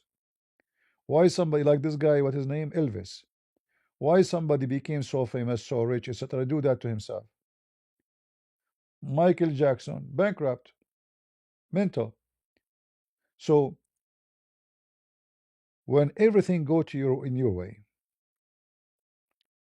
that is the point where a human being lose his sense and his intelligence, because he think about himself as God. He think he will live forever. He think everything is a lost purpose, and he is everyone. He's the most important.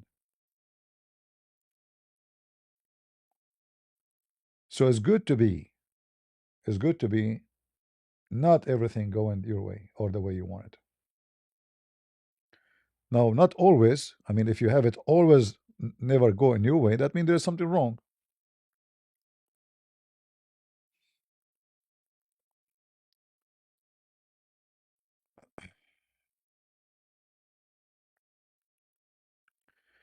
Do you have stories from your travel to other countries? Yeah, I have stories. I have stories everywhere I go.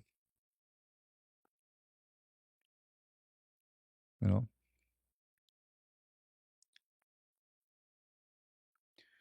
how to be bold and brave like me. I have hair, my friend. I'm not bold. I know.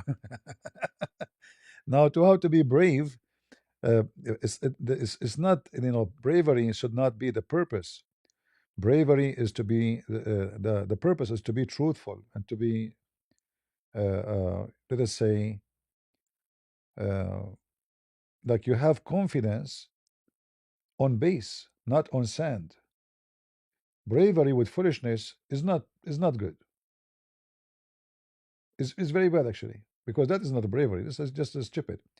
So the word brave, the way I see it, is somebody, he knew where he planted his seeds. Somebody put it in the rock, the seed will die.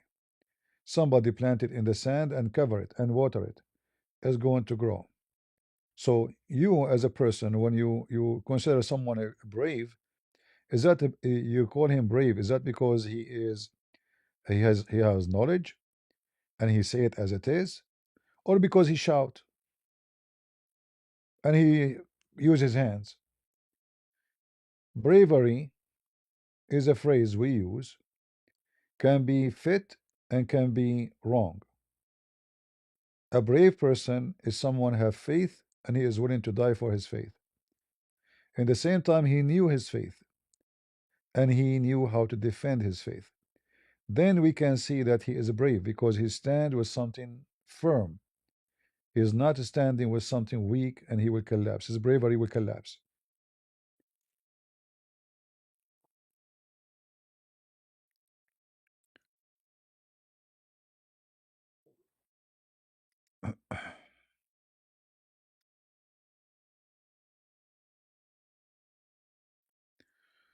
All right.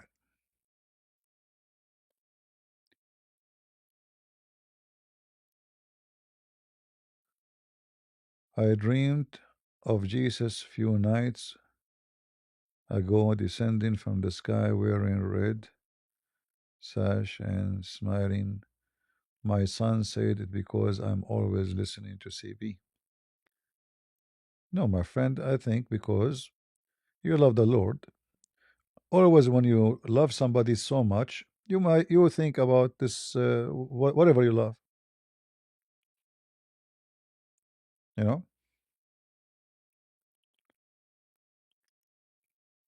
So you love the Lord, and maybe you were thinking about Him before you sleep, reading the Bible. So maybe He's saying hello to you. You never know.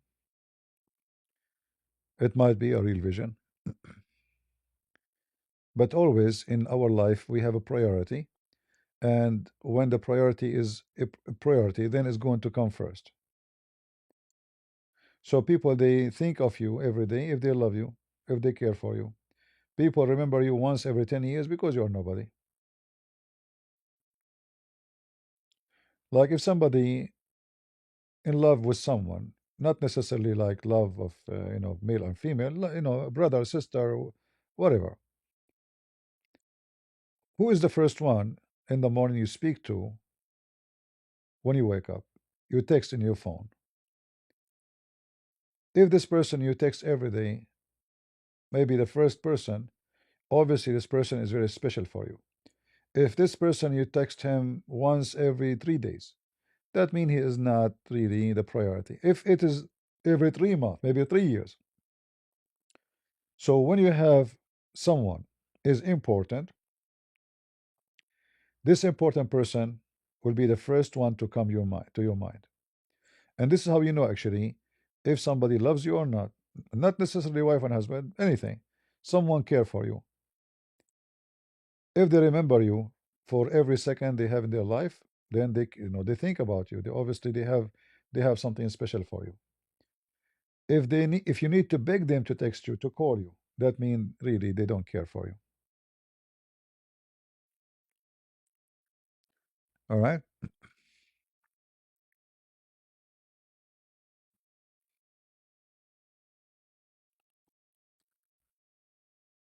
uh,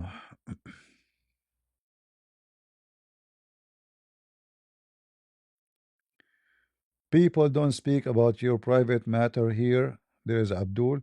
Well, yeah, we should not share private information. You can talk in general, like nobody knows who you are. You know, don't mention names and mention your place, and don't post your email. Be careful. There's scammers, there's liars, there's you never know.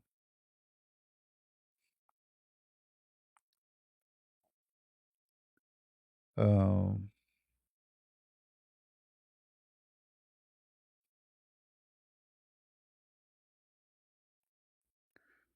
Question: when Jesus say, "Shall enter the kingdom of heaven, but who he does the will of my Father in heaven," does Jesus refer to the commandment?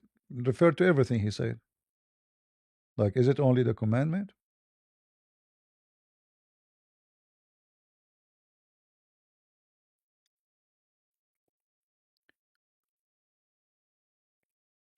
The The way to heaven is not just a few law you practice and you are done. So love from all your heart is not in the like is not a law. Nobody can force you to love anybody. So love is something you do from your heart. If somebody force you to love me, that means you don't love me. So to do the will of my Father, first to believe in me, and to do the will of my Father is to do the Ten Commandment, and not to be evil, and not to harm, and not love your enemy, etc. So it is a chain connected. When you are that believer, you believe in everything, not only in one sentence. And then when you reach that point, then are welcome to be in the kingdom of the Father. It's not because you just said I believe in Jesus and then you do everything wrong. So when Jesus says, not everyone says to me, Lord, Lord, which means God, God, will enter the kingdom of my Father, but the one who does his will. He is simply saying to you, there's many of you will say to me, Lord, Lord, every day, but you are wicked, you are a liar. You say something, you do something else. So to make it simple, you do whatever the Bible command you. If you love me, you obey me. Is that correct, guys? Did Jesus say that? If you love me, you obey me.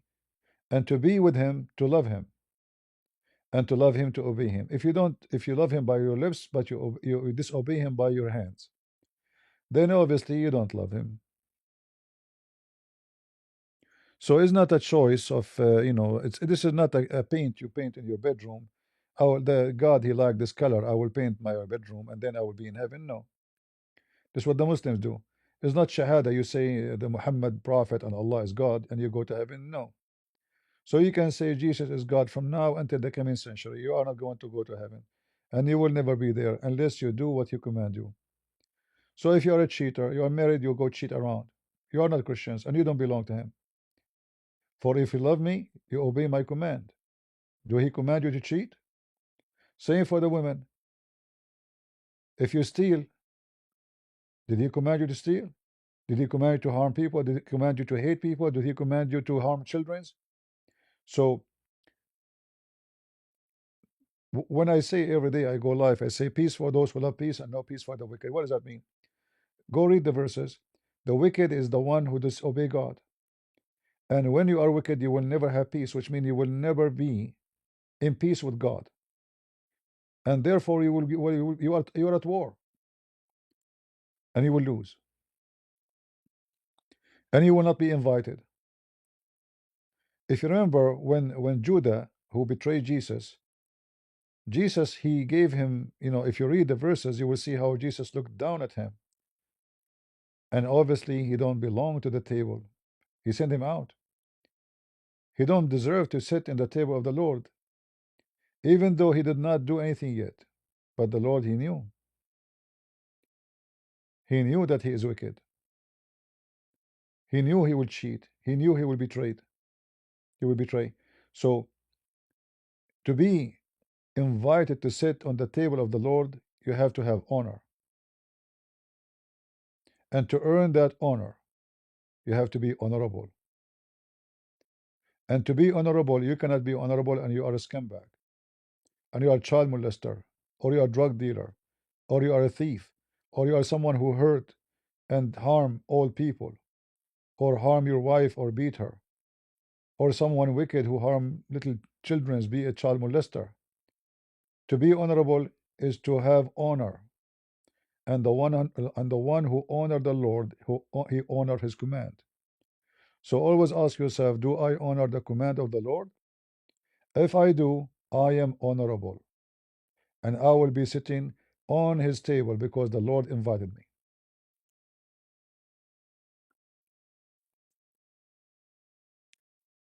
All right.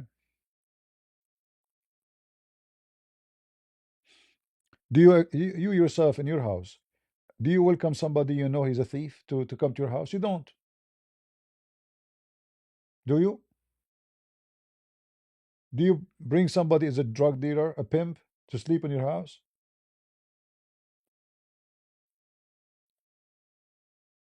Are you willing to close your eyes in your bedroom and you have somebody in your house, he is a thief or he's a criminal or he's a drug dealer? I will not be able to sleep if I know he's in my house next room. So if you don't do that to your house, why the Lord will invite you if you are a thief?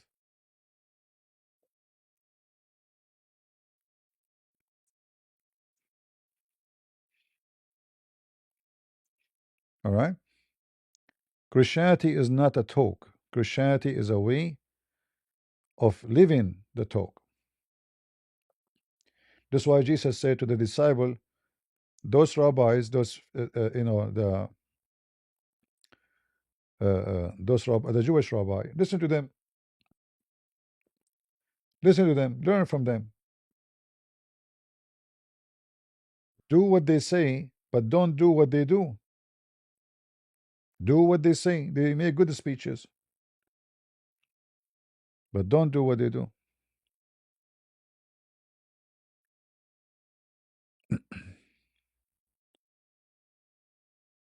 Anyone here, any woman, she will be happy to marry a cheater. Would you? If you are willing to marry a cheater, obviously something wrong with you, because you invited to your house somebody, he will betray you. He can even maybe harm you. He's a cheater. You have no ethic. So why if I cheat on the Lord, thinking I can fool him? So I think when somebody he wear a cross and he go to church and then he go and he do every sin you can imagine, he is thinking that he can cheat on the Lord. He think he can lie to him. So I am good. I go, I give donation. I'm good. I just do donation at the church. But that doesn't make you good. And the word good is relative to us. We are not compare ourselves to the Lord because only God is good. So to say something and to believe in something and to do something else is the story. So you need always to check you have to check your list in your life. How many things I do, they don't match what God told me to do. And then you will know if you are invited to be with him or not.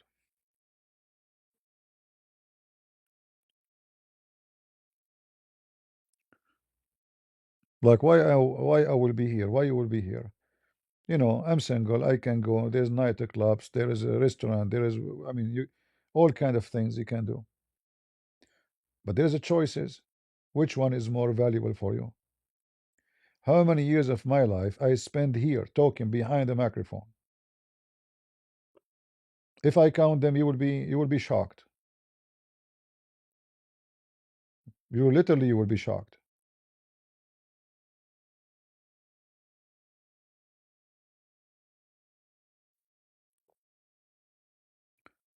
What is making it interesting for me? People do not know me. Do not. I have no glory of myself. Nobody knows who is this guy, Christian Prince, to praise him. He's wonderful. I die tomorrow. Nobody will be in my funeral. None of you. Other people, they are well known. People will come from everywhere.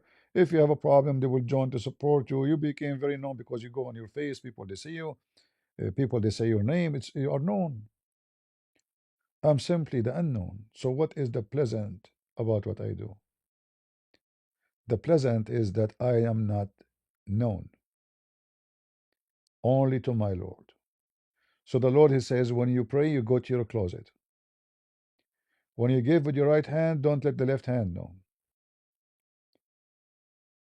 You don't pray in the corner, so everybody will see you. That what is pleasant about it.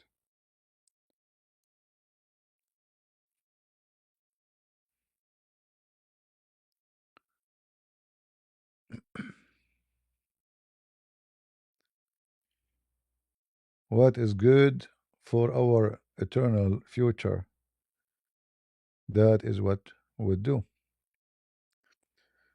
Uh, will you ever show my face?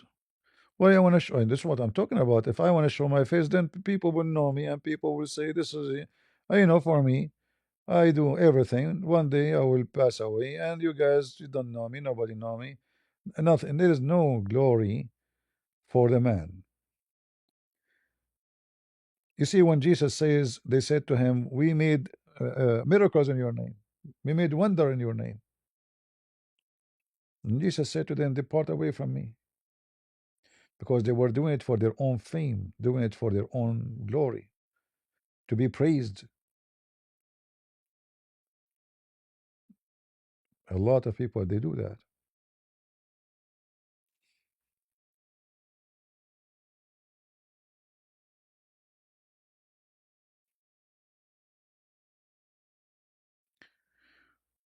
Well, it's not about I will or I will not. I don't like it, because I prefer to be the unknown warrior. And I believe if I reveal myself, if I buy a camera and open a camera, etc., what that will benefit to you? If there's any benefit to you? No. If there's any benefit to the mission I'm doing? No. So what the point? The only benefit I see, I will get more, let us say between two brackets, celebrity, will be more known. That's it. It's about me. But I am not here for me.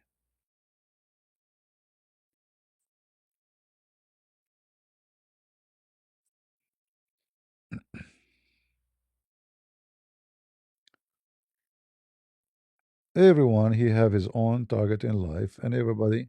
There is a woman. She was an actor. This happened, I don't know, 5 6 years ago. I don't know if you remember. I don't know her name. She is in her 90, I think. She posted pictures of herself naked, naked, naked in the bathroom, just because she is desperate because the media are not talking about her no more. She cannot take it. So she was an actor when she was young. She was beautiful. Everybody talking about her. So she posted naked picture of herself. Nobody, no hacker, nobody. She did. And then suddenly she is in every newspaper, but they are making mockery of her. So she wanted badly to be in the newspaper. She wanted to be in the news. She is in such an age, and all what she is worried about is how in the world they forgot about me. They remember me when I was young and beautiful and have nice body, and now nobody take care. I'm going to make them speak about me again.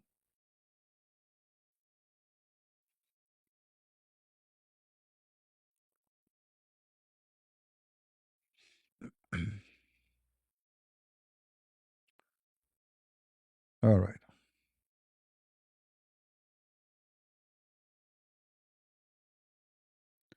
No, no, it was her who posted. I saw the article. This is what it said. I don't know. It was her. She posted those, because those pictures of her when she is old, not when she's young, very old.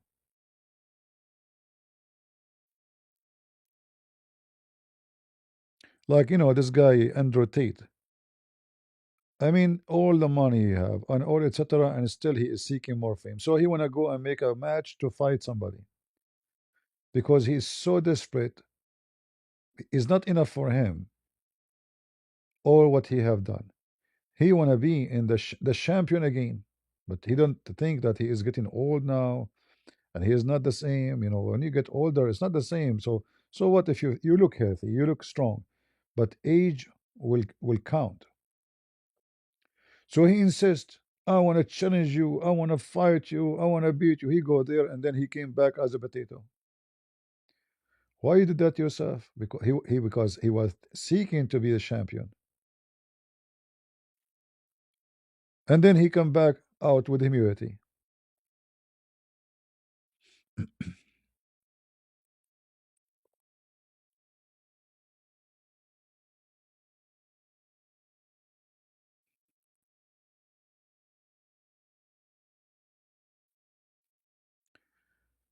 Quick question. Why do you do what you do? I don't know. You mean maybe you need to ask Scooby Doo? I mean, what do you mean? Why do you do what do you do?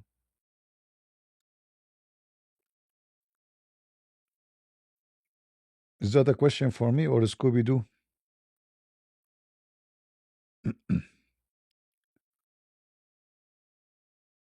Why you do? What do you do? Hmm. I wonder why, really. I wonder how. I wonder why. You know the song. I turn my head up and down. I turn it around. And all what I can see, just another lemon tree. You know, well, I'm here for a service, don't you know? Defending the faith, bringing Muslims out of Islam, teaching the Christians how to fight, expose the liars. What do you mean? Why you do what you do? Isn't it obvious? So what we have here? Here we have a training camp for Christians. Literally, it's an army training camps, and our sword is the word of the Lord and exposing the lies of the devil. That's what we do, my friend.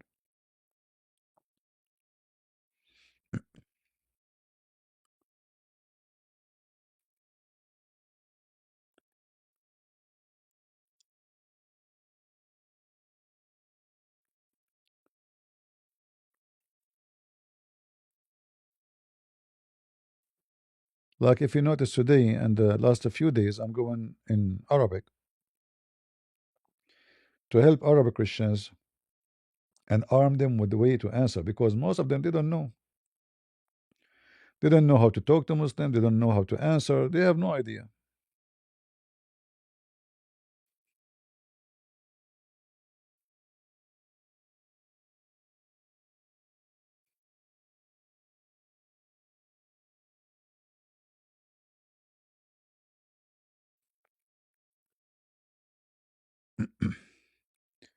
You see, many years ago, like now, if you go and see how many people they are speaking against Islam, I'm so happy to see this because when I started, there was nobody. I mean, nobody. When I say nobody, nobody. And even the one who talk, they are ignorant. They don't know what they are talking about. It's just like Muslims are bad, Sharia Allah. Like you go everywhere, everybody talk about Sharia Allah. Sharia Allah. They have two things. Sharia Allah, Aisha is 6 years old. That's it. This is what they know. Now you have an extreme training. We dig every. I mean, still we have a lot of corners to dig, but we have a lot of garbage in the head of Muhammad. Thank you, Chanti.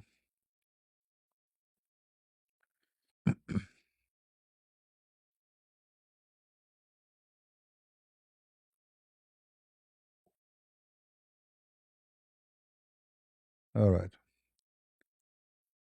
Uh,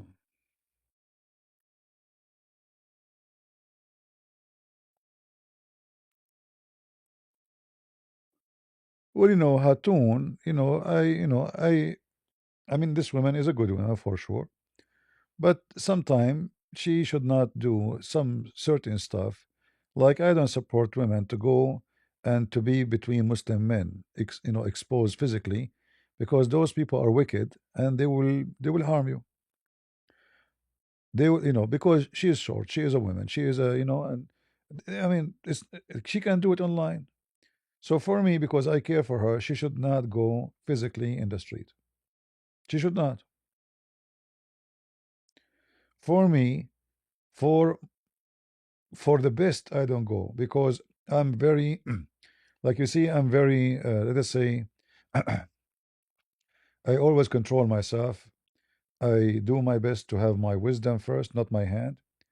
But I have a limit.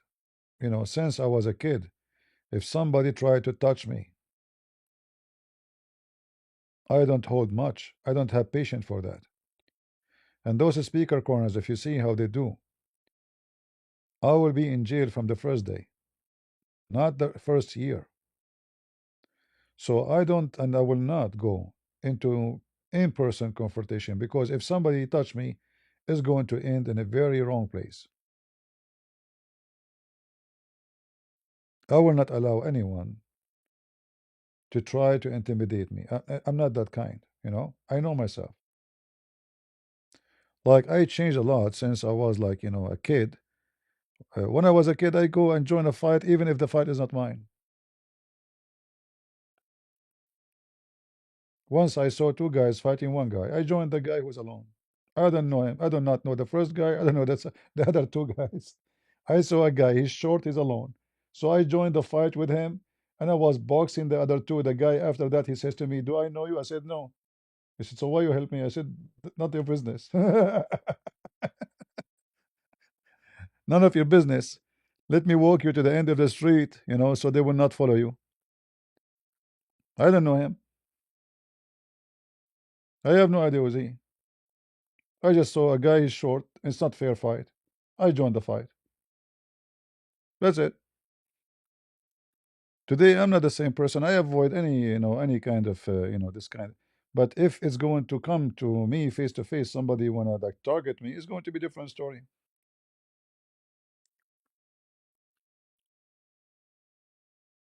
Yeah.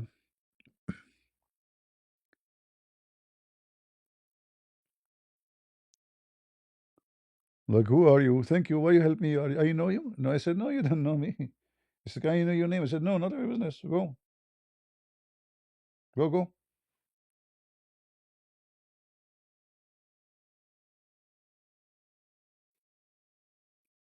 And then, because of that, anything happened, they blame you.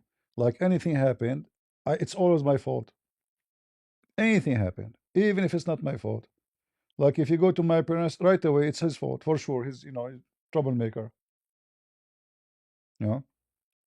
So even you feel like you are mistreated by people around you because your reputation became more than something they can like. Okay, hey, maybe it happened once, maybe that's it. Anything happens, his fault, and then you have to live with it.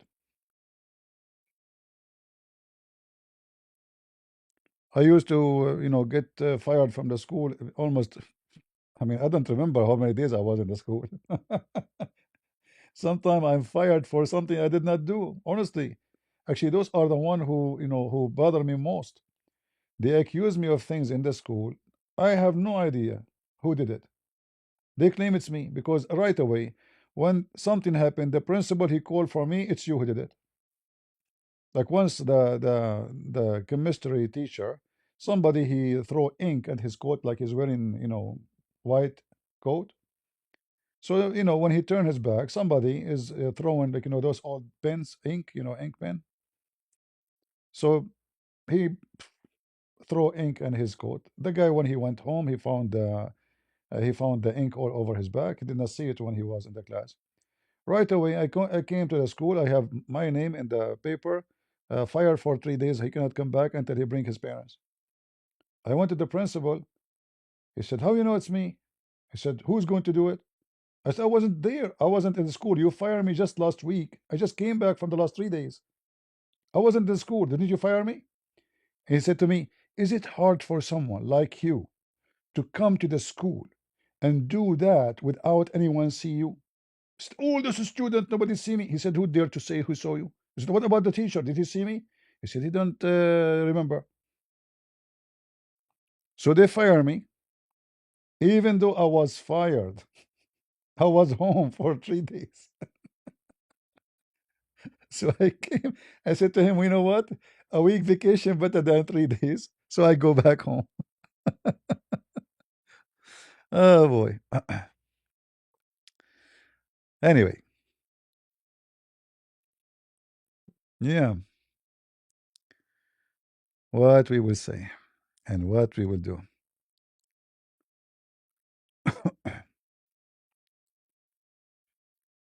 Um, CP as your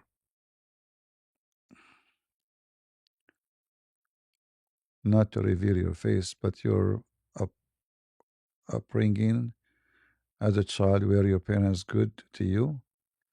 Your favorite Middle East food? Yeah, my parents, they are wonderful people. I love them. And my favorite Middle East food, I don't have really a favorite. I like tomato. Greek salad is my best food. Very simple food. I don't care really much for. All right. Please share an amazing testimony about that you experienced or heard from someone. I don't know. You can watch my videos of people leaving Islam here. It's very pleasant when you talk to somebody for a few hours, and then he said to you he accept Jesus. That's amazing. Experience. And there's thousands of videos of those people. You can listen to them online because there is things you accomplish for yourself, and there's things you make you happy because somebody else accomplished something. And when somebody else accomplishes something, it's not about you. It's mean you are doing it not because you are selfish. You are helping somebody to accomplish that thing. So when a Muslim he debate me and he decided to leave Islam, he did not lose, he won. I lost. I lost 5, 6, 7 hours of my life. He won salvation. So for me, it was not a loss. It was a very pleasant time because at the end, finally, I was able to help this guy to see the truth, and the truth will set him free. When we debate a Muslim and he lose a debate, he did not lose, he won. Because when he lose a debate, he will start thinking about why he is believing in such a religion. He might think he is losing, but the fact he is the winner. I lose my voice, like today, I was sitting for many hours. I need to go to the bathroom. I cannot go. I mean, it's not easy. You stay for 5, 6, 7, 8 hours, sometimes 10 hours, and your legs hurt because you're not moving, you're not walking. You need to walk. You should, to recycle your blood, and then you speak for many hours. Your voice, your throat, your brain. See the what we do. If you try yourself to argue with people in less than half hour, I assure you, your brain, your head will be in a heat you cannot imagine because it's too much stress. You are watching everybody comment, you are watching everybody want to say, and everybody is like when we talk with Muslims, they're attacking. It's not a friendly conversation. It's not like how you doing, how's your mom, how's your dad. This is not the this is a fight. And then there's many, they are waiting for you to say something wrong, to make a mistake. So it's like you are in the stage and there's many enemies, they are waiting for you to fall down for a second. So it's a lot of stress and a lot of time consuming, energy consuming, and if you cannot handle it, it's going to harm you. Not to mention the threat and people want to kill you and one people they want to, I mean, all kind of garbage.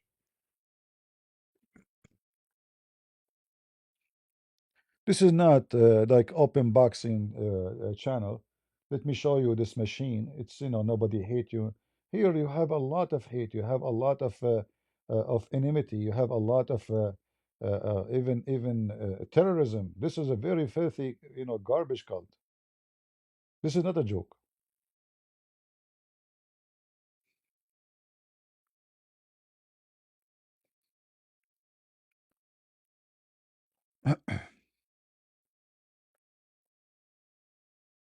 I'm not complaining, by the way. I'm just explaining for those who ask.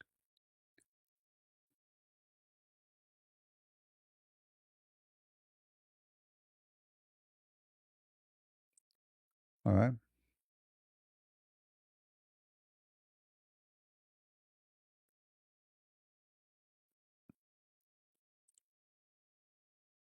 But the most annoying thing is having discussion with someone is so low IQ. It's very it's a lot of frustration.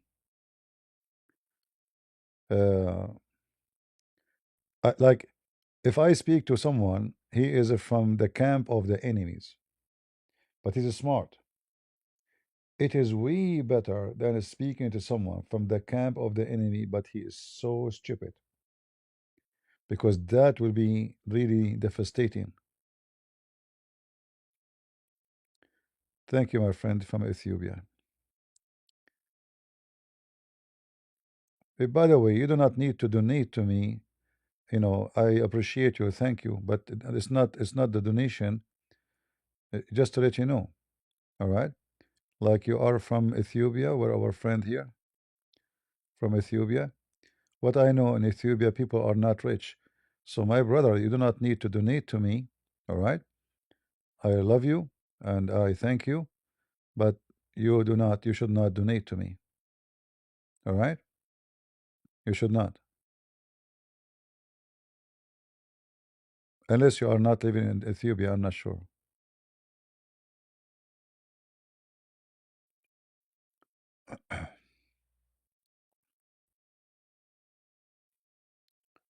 Well, the patient is limited too, like we have patient, but sometimes the patient we are out of it. Like I am the one with my funny English came with this statement: stupidity is amazing. Have you ever heard of somebody saying stupidity is amazing before? Did you?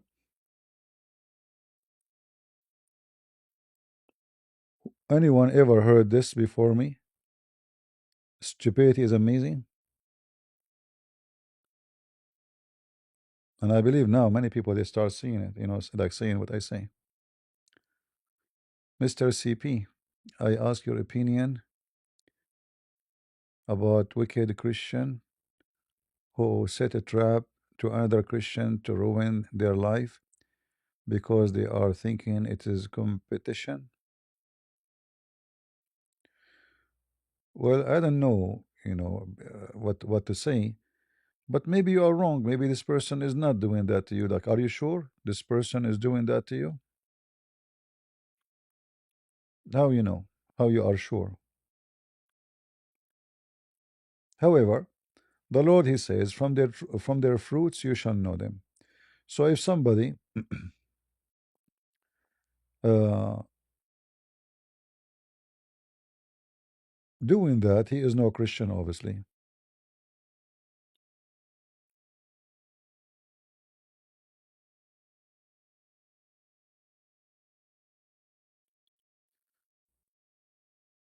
You know, if somebody do such a behavior, he is no Christian. It doesn't matter how much he pray, how much he praise the Lord in the front of people, but he's not. As the Lord said, from their fruits you shall know them. Do we agree? So there's no need for such a question. You know the answer. A Christian person who harm people, he is no Christian. Even if he harm people who they are Muslims. Like, is harming Muslims is good? No.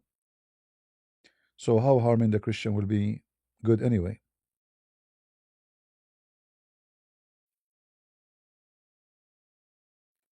The the fruits is doing something against what Jesus said. The fake Christian, you know them from the fruits. So a person who harm, the person who lie, the person who cheat, the person who fabricate, the person who think evil. Obviously, this is a fruit of evil, right? A person who love is a Christian. That is the fruit. And a person who love, he don't try to hurt others. He would never try to do so. He would do the opposite.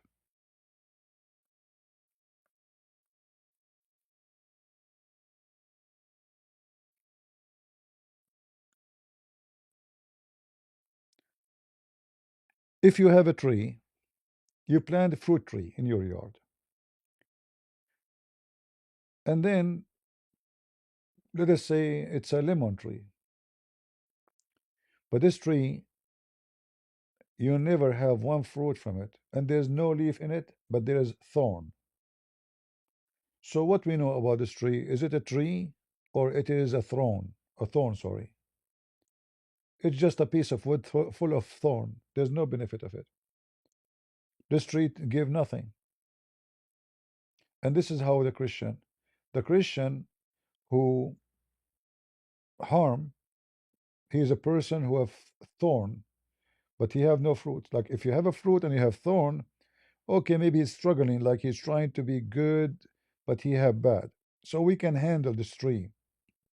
Let us say this is how it is. But still the tree is good, it's giving fruits. But there's no fruit, there's no leaves, and there's nothing there. There's nothing but thorn, and this thorn is harming the children, harming everybody in the yard. This tree is going to be cut off and thrown to hellfire.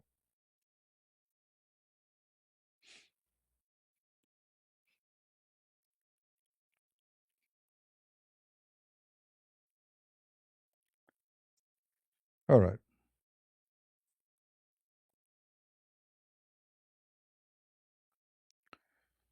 Arab Christians meet up in Toronto. Who is the Arab Christians meeting up in Toronto?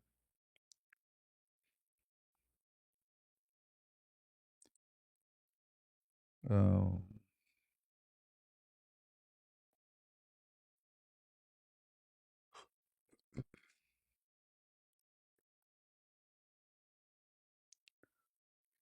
right. Anything else?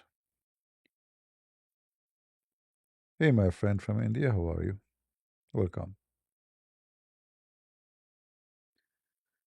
Uh,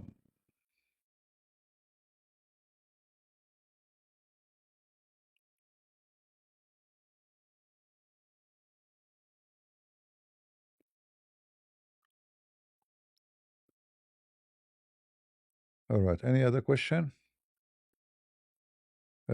CP, can you do a stream for Shia embarrassing hadith? Well, we do from time to time, like when Shia they come to speak to us, we do, right? So we wait like until Shia they come and show up, and we talk to them. We do all the time.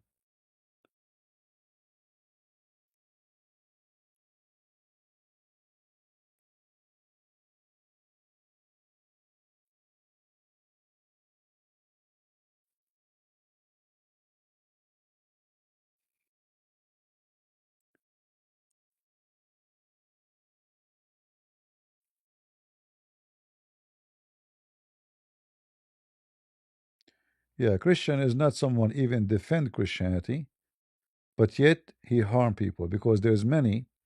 They are like they are we are Christian, we support Christianity, but then they are wicked, they are drug dealers, they are hookers, they are etc. Those are fake Christians. They have nothing from Christianity. They try to convince themselves that they are Christians, but in reality they are not.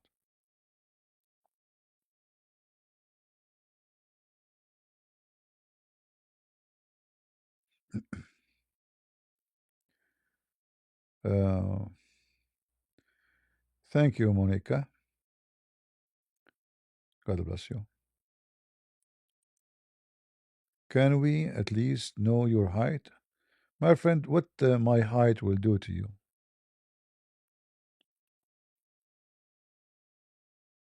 Sometimes I ask myself why people they ask those questions.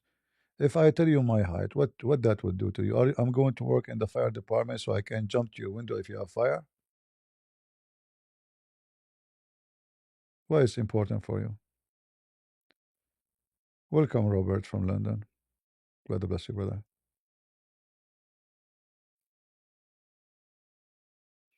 What is the next question? What is the size of your shoes?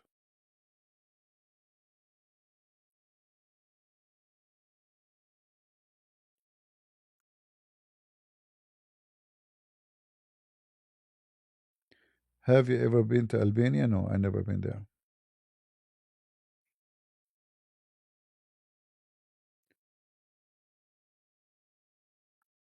Yeah, just asking. I mean, why you ask? Just think about it. Okay, if I ask him about what is that would do for you, like I'm going to work like in maybe in the display in your you own a clothes store, you want to hire me to be a receptionist for customers wearing a suit or what does that mean? I'm very short, I'm 2 feet tall. You watch cartoon? When I receive delivery from Amazon, I open the door. They keep looking. Where is the guy? Hello, hello. Say I'm here, here. Are you happy now? They don't even see me. This is why I take airplane for free. I go in airplane. Nobody notice me.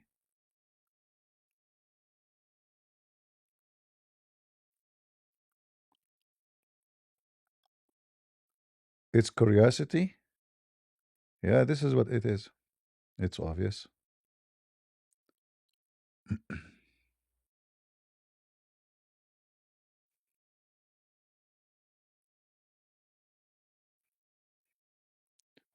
Like once I went to a channel, I forgot which one, and they invite me to talk to me. And then the first question, what is the color of your eyes? Huh? It was a female. What? So I'm invited to talk about Islam, to answer their questions. And we have a question. What is the color of your eyes? And do you have a beard? And what I said, so you asked me a question about the topic. What is this?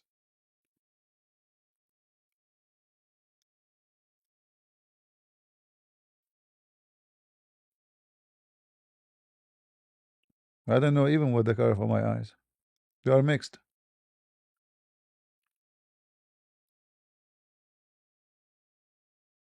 I have brown and green. It's a cocktail.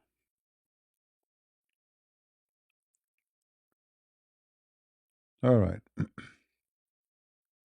When Shia says Allah body is metaphorical, what do you say? Well, you cannot say anything. This is what they believe.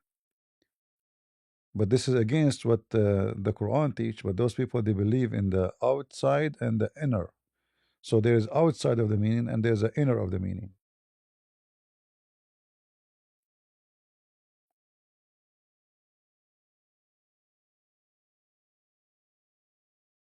When somebody believe in that, that's it. This is true. This is what believe. They believe Allah don't have body. All right. The Sunni, they believe Allah have body. The Shia and the Sunni, they are too much different. They are not the same religion.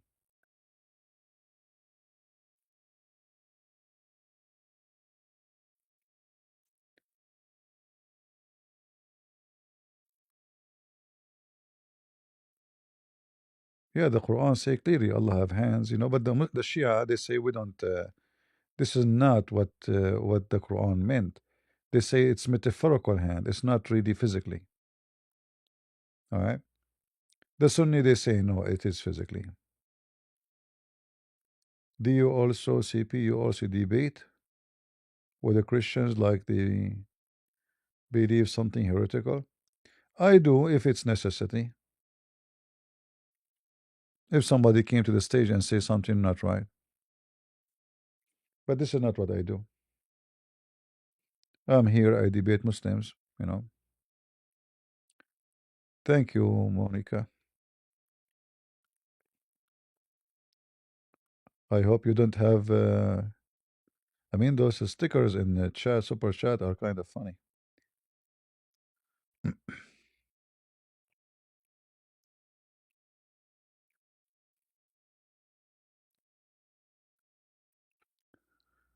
All right. What about people call themselves they are Christians, but always avoiding not to support Christian defending Jesus or not support people defending Christmas? They say I feel sorry for you. I'm not sure what do you mean, my friend.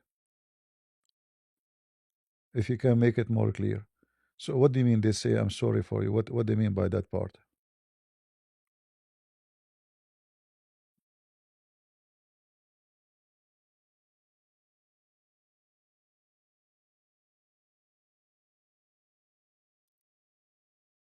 What do you mean by saying I'm sorry for you? I feel sorry for you. Jesus said, "The one who deny me, I deny him." Is that true? The one who deny me. I deny him. He will deny you in front of the Father. So when a Christian, he claimed to be a Christian and he don't defend the truth about Jesus, he is denying Jesus. So the Lord will deny them.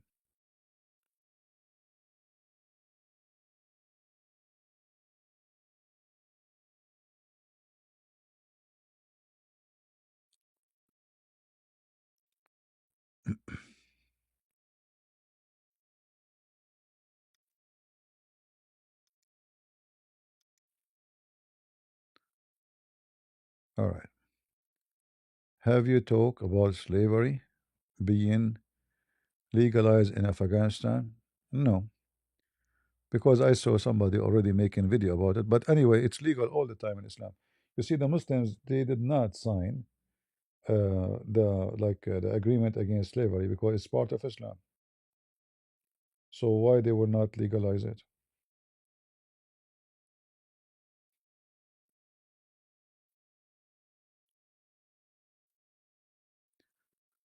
Yeah, the one who don't join to defend the Christians, he is no Christian. Why I will care for someone as a Christian in Nigeria? Am I Nigerian? No, I'm not. I'm not from Africa, but I care for them. I love them. We are Christian. We are one family. It doesn't matter if you are from Asia or you are white or you are black. When they harm a Christian, they harm you. The Bible says it clearly that we are one body. We are the body of Christ. So when part of the body is harmed, the whole body is harmed.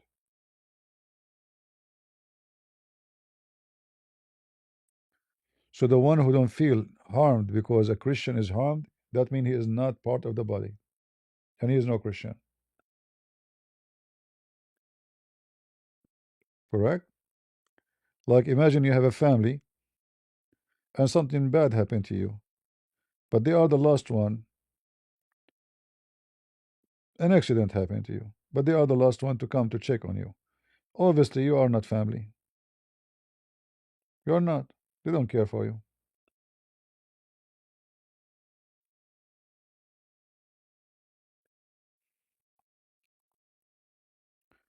Is it possible that your hand will hurt and the rest of your body will not feel it?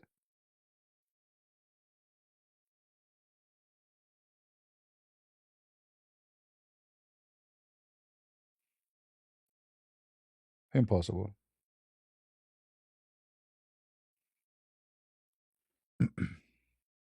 This is why always we say, from their fruits you shall know them. It's not by talk, like you are family, I care for you. Uh, if you go to First Corinthians chapter 12, if somebody can post it, it says if one part suffer, every part suffer. With it, if one part is honored, every part rejoice with it. Right? And then if you go to Roman 12, it's it is like strange that both of them they are 12, like Corinthian 12, First Corinthians 12, and Roman 12. So in Christ thought many from one body, and each member belonged to all the others.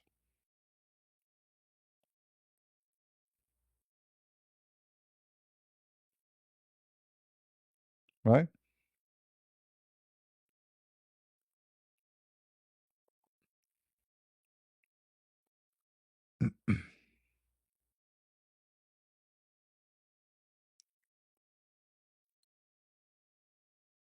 Uh,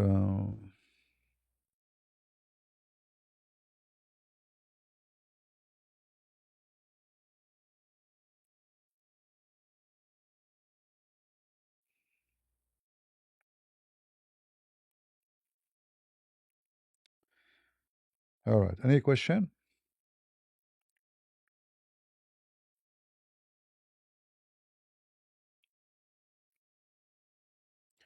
Like if any of those we know, the Christians who they are exposing Islam, if a harm felt happened for them, even the one I'm upset from them, like Sam Shamoun, I will be very upset, even though he attacked me, etc. I will never be happy. Am I? There's no way, because first I'm a Christian. Even if he did something wrong to me, I will be very upset.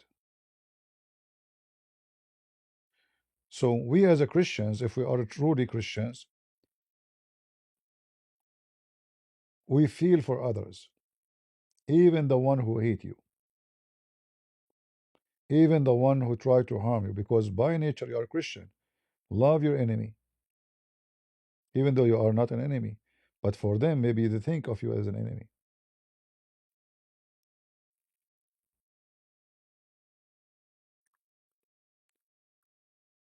How did you learn much about Islamic? Well, I study. Nobody is born knowing everything, my friend.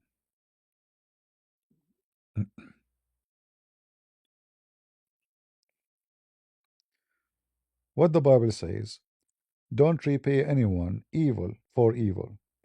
Be careful to do what is right in the eyes of everyone, if it is possible, as far as it depends on you. Live at peace with everyone. And all of this actually for your benefit, because uh, this advice is not for the benefit of others. It's first for yourself. The first loser is you.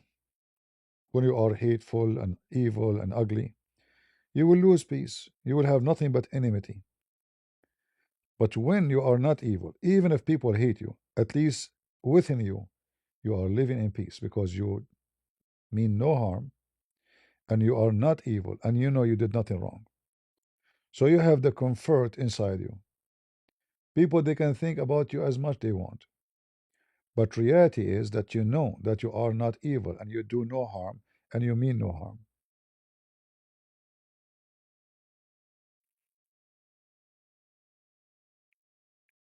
That's why when the Bible says, don't take revenge, uh, but leave room for God worth,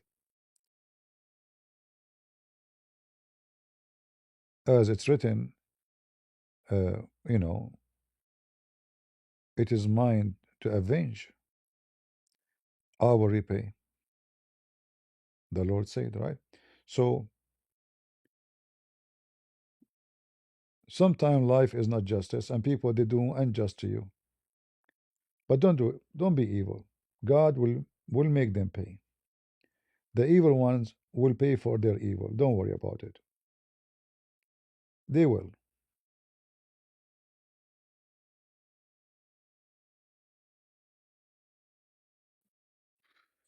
I'm not sure why Chanty, your text is called restricted. Not sure what the text you posted. It says restricted. Even I cannot read it.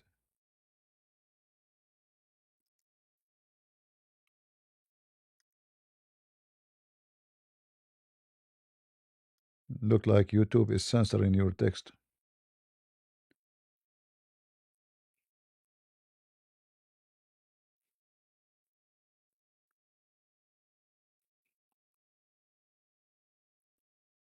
Any question? You see, always actually, the beautiful thing about the Bible, you can find answers for many things in your life. And you will find that those answers fit with you today and tomorrow. Very wise, very beautiful, and very will be received by you and will comfort you. Yeah, you posted a verse from the Bible, they blocked you. Very weird. So I was wondering because I saw first time you are blocked, second time blocked.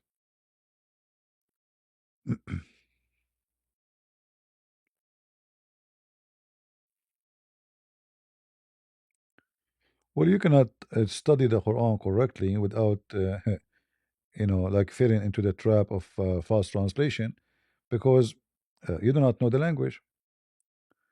So the mission kind of impossible. I'm working in translation for the Quran, but I don't know when I'm going to be like finishing with it.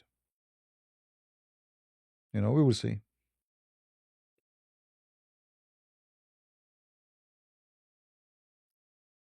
However, I have thousands and thousands of video translating almost tons, actually maybe all the Quran by the videos. So always you can refer to my videos to see what the translation, the real translation for any sensitive verse we use. So the Muslims cannot fool you. Like today in the channel of God Logic, they asked me if I can come because he needs somebody to translate Arabic. But I did not join because like they were waiting too much. But anyway, like the guy was in the stage, he was speaking about breastfeeding for adult, and he was arguing that it is not suckling, it is milk. A woman, she squeezed milk from her breast, she put it in the cup, and look how stupid this answer is. But in the world of debate, you have to think always. Okay, now it's a milk, it's in a cup, but what that would do? So how this woman, if she drank, if I drank her milk, like, are we Hindus believe the cow is our mother because we drank her milk? What that will do? Still, the guy is a stranger. According to Islam, still the man can sleep with her. So what the point of drinking this milk? This is no point number two. Number one. Number two, it says suckling. It says أرضعته, and that word will be used only for radda. You see, it's about language. Radda. So he hold in something with his lips and he suck it. So it's not only suck actually. It is radda, which means he hold so hard with your lips on something, even your teeth maybe. Uh, the Muslims always they try to play a game of you do not know the language, but you can play their game, no problem. So when he say it's about drinking the milk, okay, what that will do? How in the world my husband, if I am a woman, my husband will not be jealous because I gave him milk from my breast? In the top of that, that woman, she is old and the man is old. They don't have kids. This is why they have this guy. How she can give him milk? The milk will come from where? She will go to Walmart. So the whole conversation is silly. So debating is an art, and knowledge is where the artists work, where he use his skills, the artist, and he put it in the art, and then you come with a beautiful answer or an image. So not everybody can debate. So imagine, I'm jealous. My wife, she sees somebody, he's in my house. So now I say to her, supposedly the Muslim is being smart now. Oh, no, it's just to drink milk from her breast. Okay, so now if the guy drank some milk from her breast, he will stop looking at her, and I will not be jealous no more. How stupid is that? So the hadith says it clearly, the verse says it clearly, because this was a verse of the Quran. Suckle her, suckle, ardi'i. The women, if it is a drinking milk, she will not be surprised. You see, there's something they miss in the when they read, you know. It's so she said, how I can suckle him and he's a growing man. She didn't say how I can give him milk in a cup. You can give milk to everybody. But she was wondering how I can suckle him and he's a growing man. So this is about suckling, not about giving drink. But you need to have very fast processor to get them busted with their stupid argument. If it's about drinking in a cup, why she is surprised? What the problem? Right?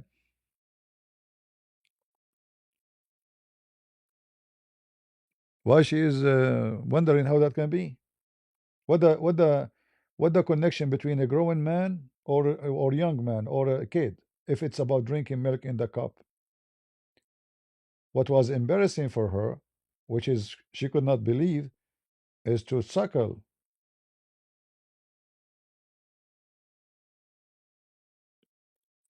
And this is why I was like asking him to let me go in the stage to finish it in 30 seconds, all the conversation, but took them into forever, so I left.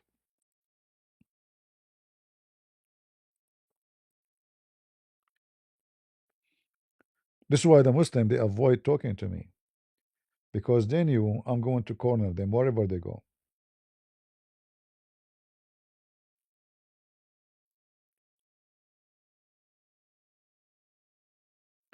And imagine this wicked religion.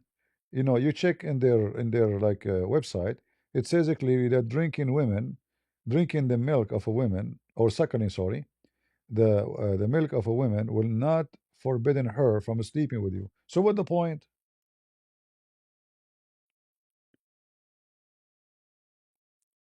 And this religion is against adoption anyway. So what the point of this? There's no adoption. And how somebody became your baby by drinking your milk, especially as a man? Just stupid.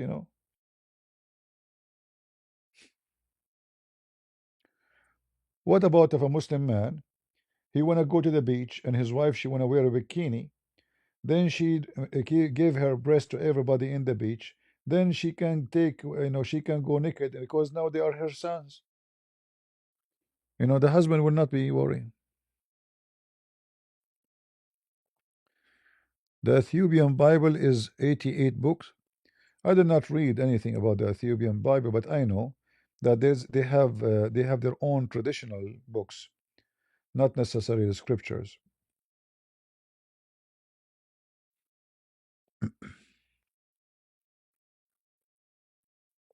They have their own saint books, additional traditional books.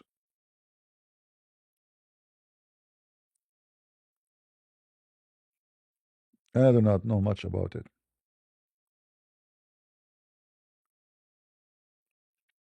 Anyway, if there's any Muslim women here, she'd like to adopt me. Hmm? Any Muslim man, he really will allow his wife even to give milk from her breast to somebody. I mean, is your wife a cow? And do women have milk all the time? This woman is old. Look like women, they have like a faucet. They open the faucet and the milk they come from their nipples.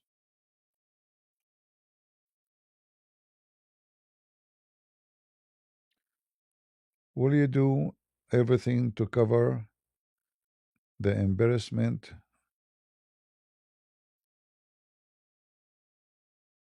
Yeah, we will do. For sure, we will always.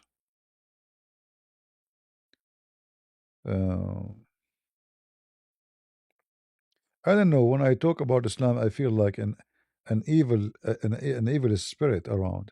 You see, when we were reading the Bible, I was really feeling comfortable, feeling like it's like a sweet time, really. Like now, I don't feel I don't like we switched to talk about this garbage. Right away, I don't feel the same. Seriously, I don't feel the same. I was reading the Bible verses for you. I felt so comfortable, felt so good. The second we switched to talk about this garbage, like you feel like you are taken from your comfort zone, like you lose your peace.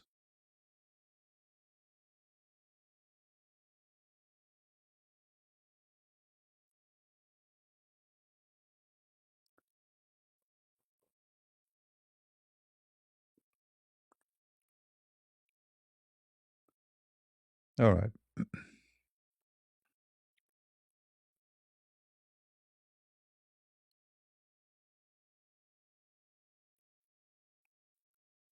And uh, through time you will witness many things. You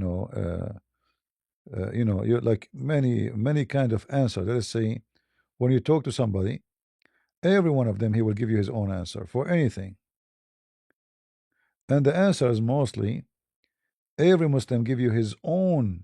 It's not like an Islamic answer. Every Muslim he try to find a solution and an answer, which will make it look like you know it's an endless game of those who try to prove to you something, but they are desperate to make it up. It's not like an answer. It is Just a trick, like how I can give any answer, anything, make it up.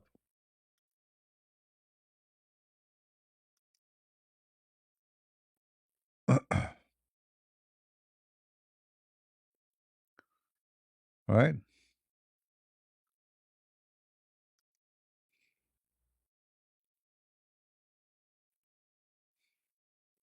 If you remember 2 days ago when with this guy he called me, anything I say to you, he don't give an answer. Today in Arabic too. Is it wrong? It's right. He will not answer.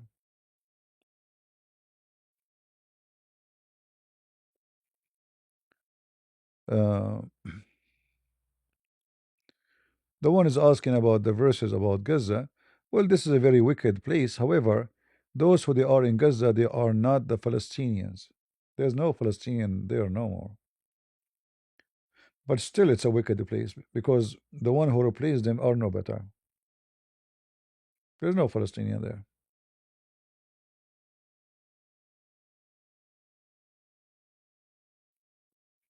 Those are Arab and mix of people. They came with the invasion of the Arab. They have nothing to do with that land. They are not the Palestinians. They hijacked, they go to occupy a place and then they hijack the name of the place. So they occupy Iraq, they call themselves Iraqi. They occupy Egypt, they call themselves Egypt, but they are not Egyptian. They are not Iraqi, they are not Syrian, they are not Jordanian, they are not Lebanese. Lebanese have nothing to do with those Arab.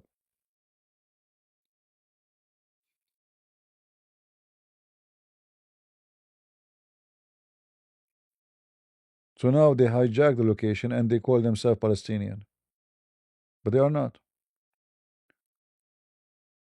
When the Assyrian they came and they captured everybody in that area, they did not only capture the Jews, they took everybody. Like they are not coming just for the Jews. Anyone in that land, they took them. Then the one who is freed is only the Jews. The Palestinian, they were not freed. They never come back.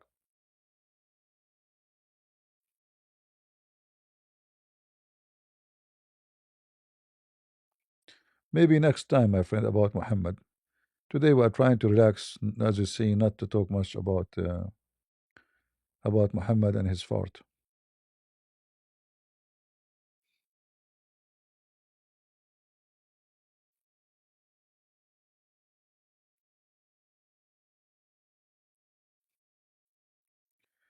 And then they go to those European who they are ignorant, and they try to convince them that the Jews are foreign and they are colony, and those Arab are the one who own the land. When the fact is the opposite.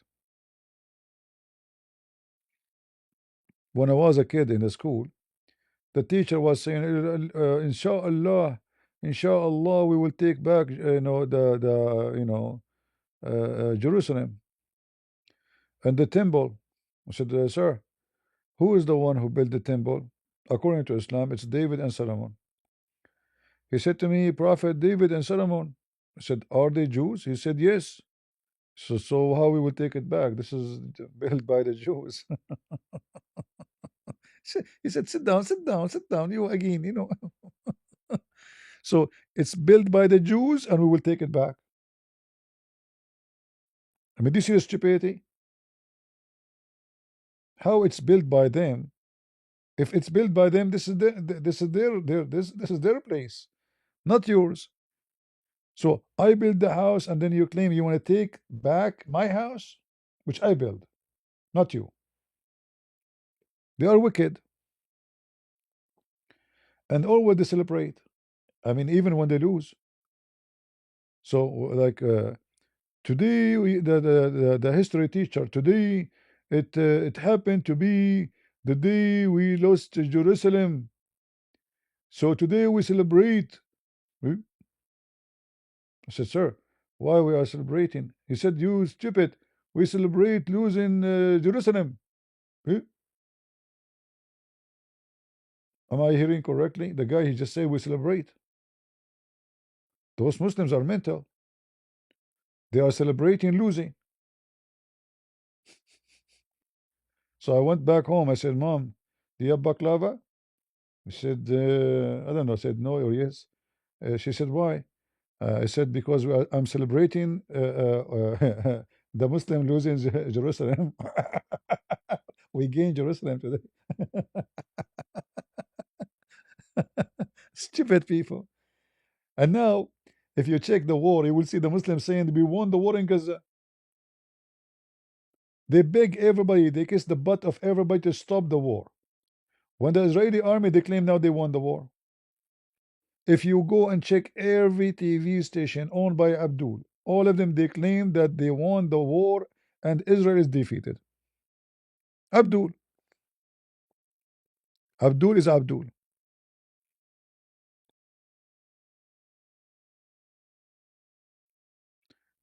Those are not Palestinian Christians. Those Christians are not Palestinian. Palestinian are not those people. Those are mostly from, let us say their origin is from the Aramaic. They are from there, but they are not Palestinian. They call themselves Palestinian because they don't know better name, because the territory there is called Palestine, but they are not.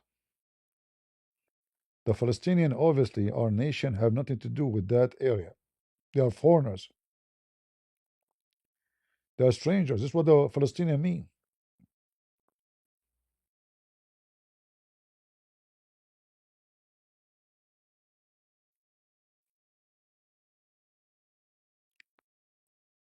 Anyway, any other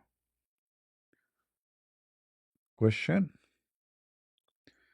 Anyone came here and say hello, etc. I apologize if I don't answer you. As you see, we are talking about many things, and we don't mean to ignore you.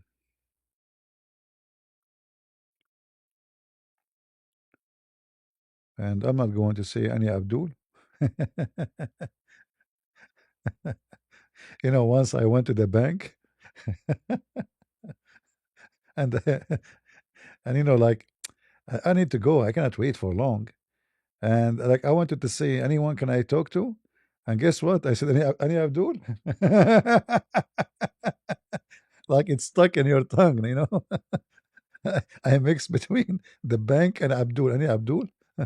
They said, excuse me? I said, I know anyone I can talk to.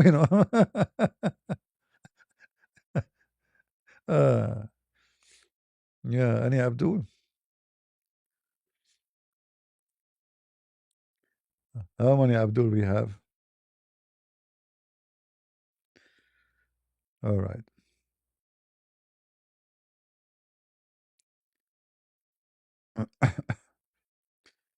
Any Abdul.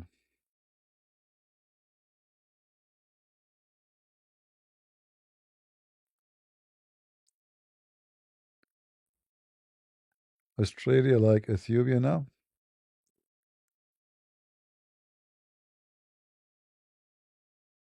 I don't advise you. Lebanon is messed up. There's no jobs. There's no, even the banks are screwed up. You put your money in the bank, they will never give it to you. Don't go back. Not now. All right. Maybe you miss it. You will go back for some time, and then you will wish that you did not came back.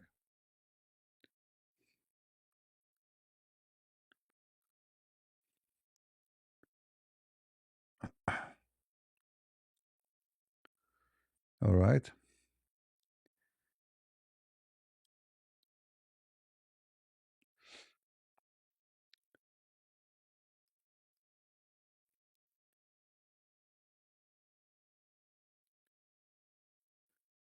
Take care of every. You do not need me. Well, I take care of him. In which way?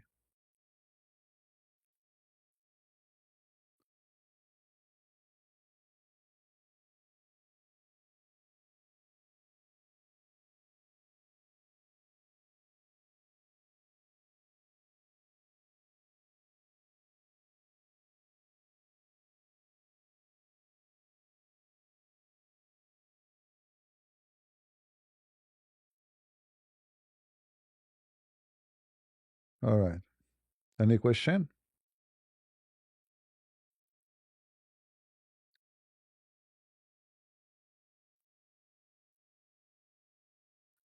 No, no, we were live for 5, 6 hours in Arabic about Islam today. I have a long broadcast about in Arabic only. We don't have too many people in Arabic because people do not know that I go in Arabic really. So I have like not a big number of viewers.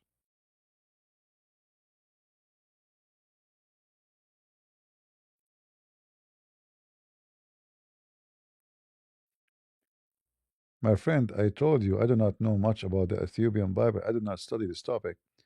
However, what I know, they have their own tradition books, traditions. It's like all churches, they have traditional books. So some churches, they say we're going to count them as part of the Bible. Some, they say that we will keep the traditional books alone. So for me, it's not a big deal. However, if there is anything in the teaching of any church is not in match and agreement with the gospel which we knew, then that will be rejected. Very simple. But I cannot talk about something I did not study.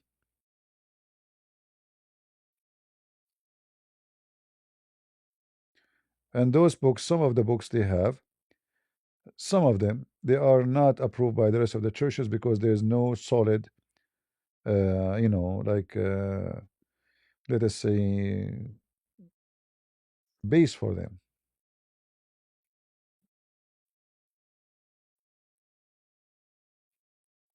All right.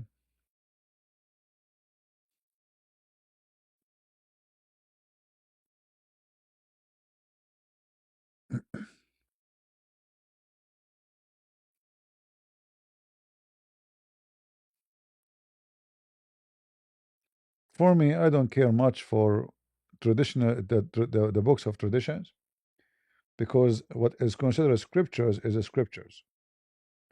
What is considered tradition is traditions. And scriptures is what we care for, what Jesus said. Priest, monk, bishop, you call him saint, is still what Jesus said is the most important. And then after that, what the disciples said, because we believe that they are inspired, right?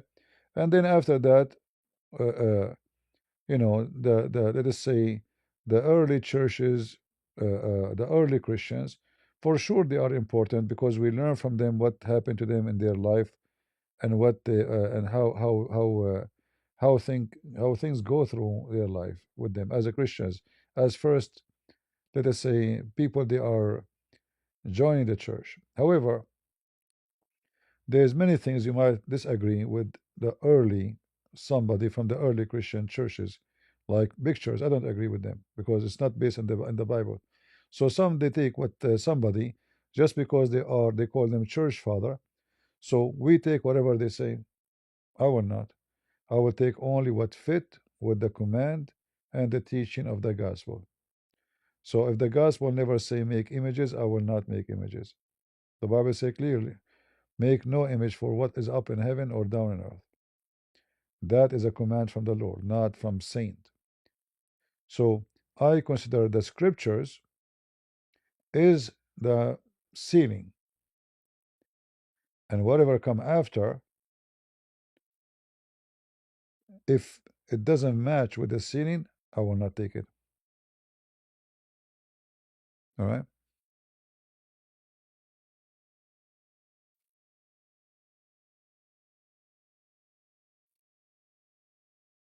The command is the command I learned from the Lord, not from this saint and that saint.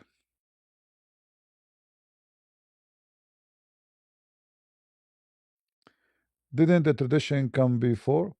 No, that's not true because it's not about putting the book together. That does not make the tradition come before. So, did Jesus speak before the tradition or after the tradition? You agree before, right? So, if I did not write it down in the book right away, it doesn't mean that tradition is came before. The tradition is a following what is in the book. So the book was not written yet, but they knew the teaching. So the tradition is based on the book, even though it's not written. So now I am talking to you. I say whatever I said. If it's not written, doesn't mean I did not say it. Does it mean that what you write about me after the writing came before me? Is that a logic? I spoke, then later you make a tradition about what I said, but still you cannot be before me because I spoke first, and your tradition is following what I said, not the opposite. So when Jesus says the earth and the heaven will pass and my word will not, that is the Bible, is not what when it's written, my friend. The Bible is not about word is written. It's about what the Lord said.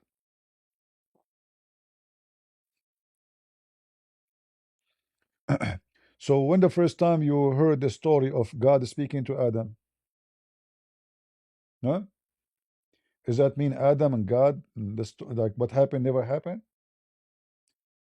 So if somebody knew about the story of Adam before it's written, that means the story is not happened first?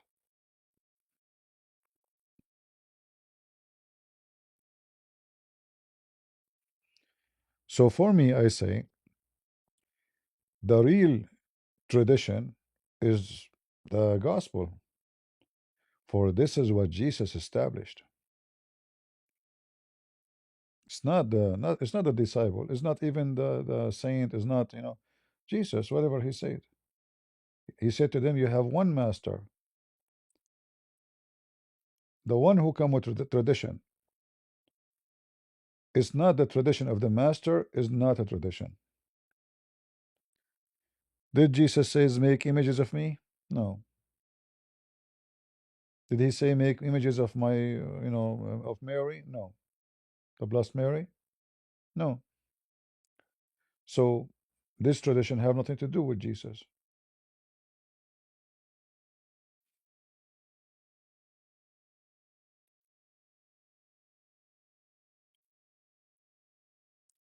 If you read the Bible carefully, you will see that nowhere is speaking about nobody care. Jesus never mentioned, and the disciple never mentioned how Jesus looked like. And it's obviously it doesn't matter. Did you notice? If it's important, they will talk. Jesus looked like this, his tall, his height, but this is not what people of God will describe. We are not a racist group.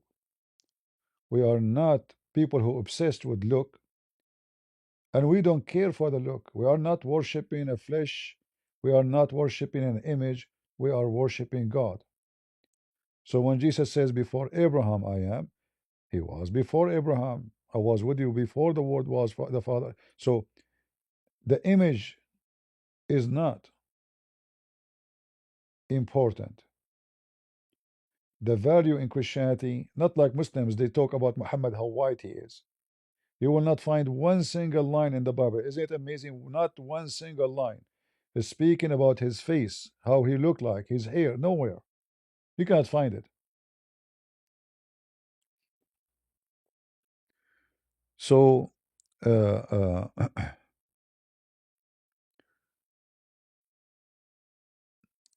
is a reason it's not there because it's not important. But you will find in every page description of what Jesus said and what Jesus did. But you will not find in any page how Jesus looked like.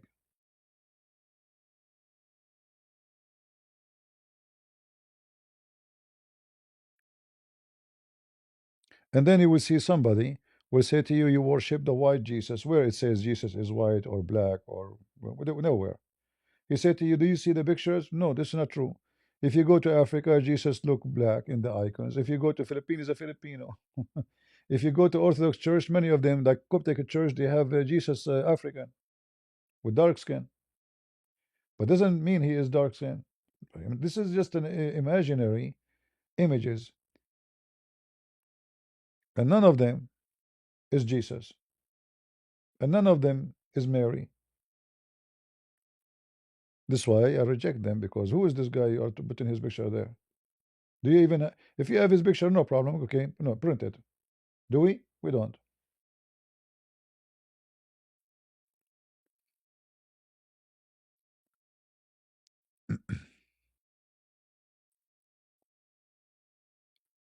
And when we start favoring tradition over God words, We will do the same as the Jews. The Jews, they always focus on rituals, they focus on tradition, and they worship God by, words, but not by their lips, but their act is different.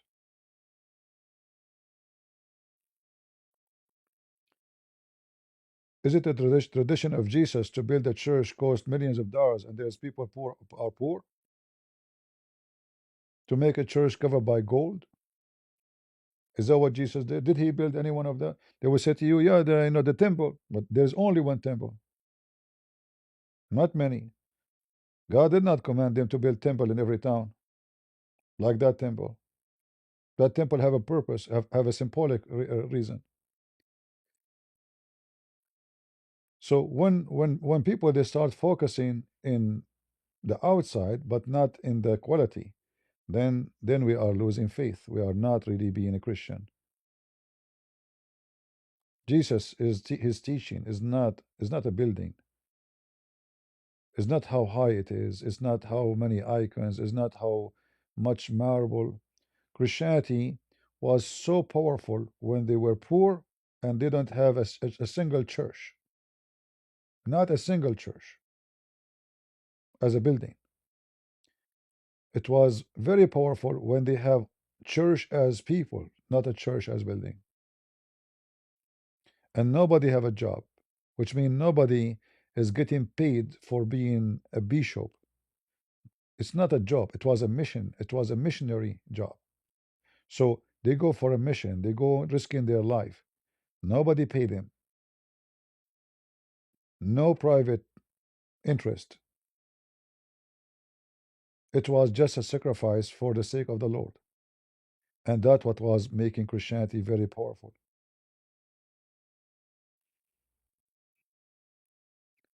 Today, if you go in the internet and look for like those websites looking for a job, you will find there's job for a priest and job for a church minister. You send your resume, and then you will discuss with them the salary and the health insurance. So this is a job. This is not a mission. This is a guy making living from this job. This is not what Christianity is about.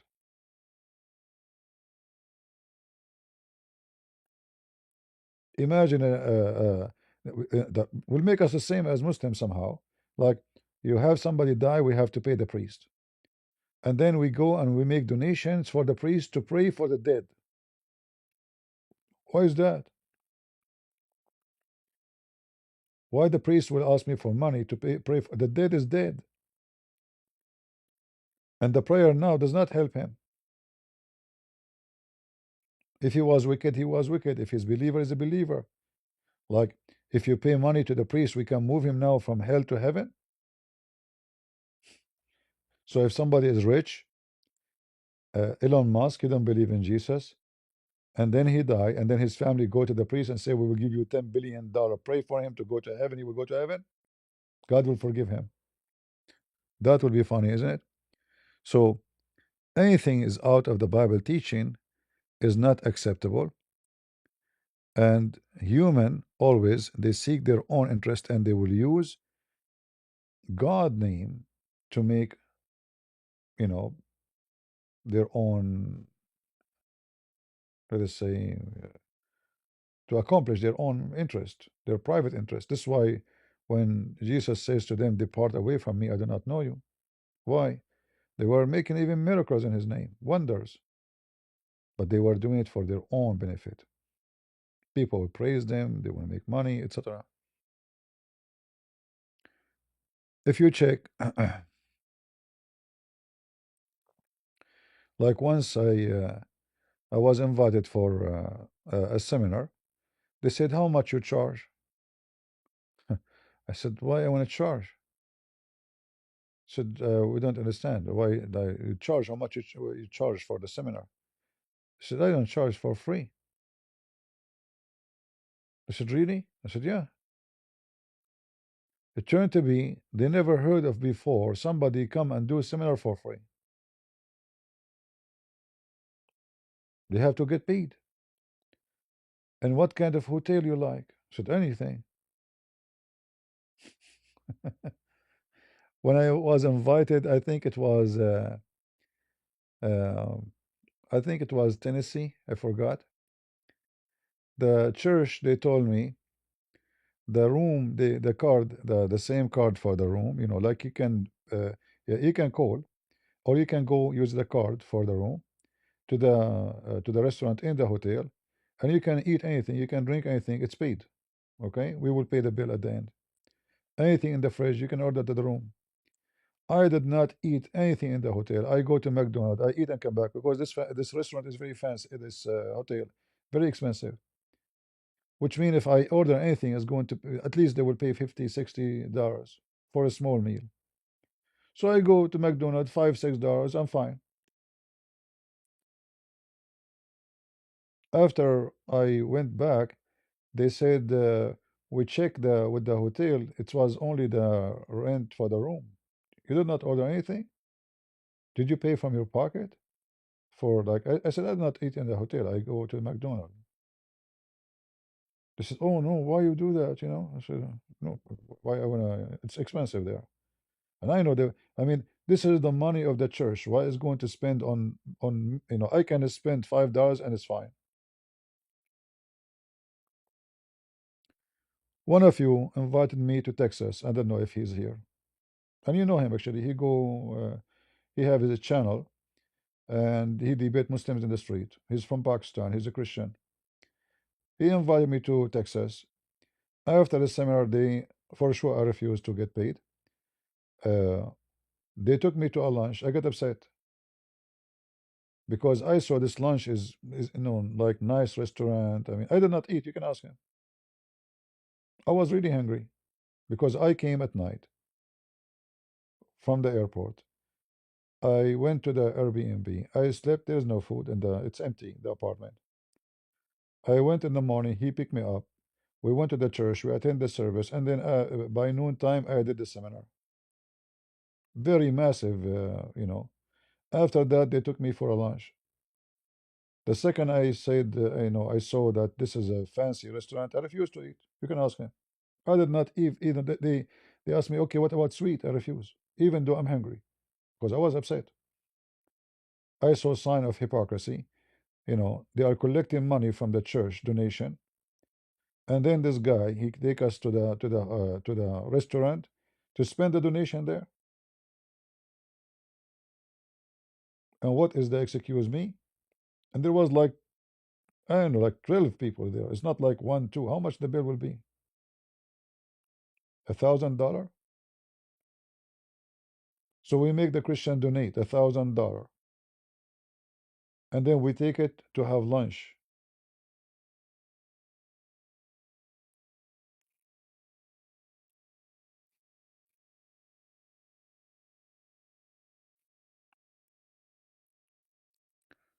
All right. So people, there's some they do business. There's some, and those kind of people exist in all kind of churches.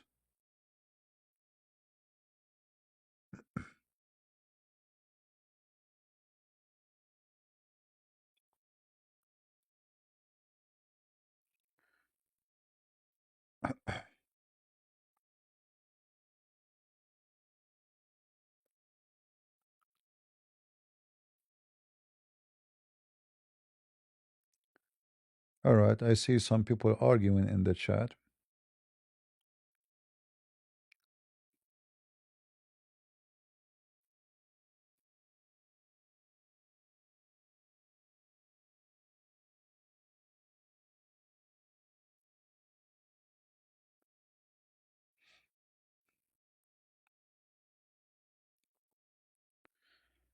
All right. If you argue, try to be civil and loving. We are Christian. We are family.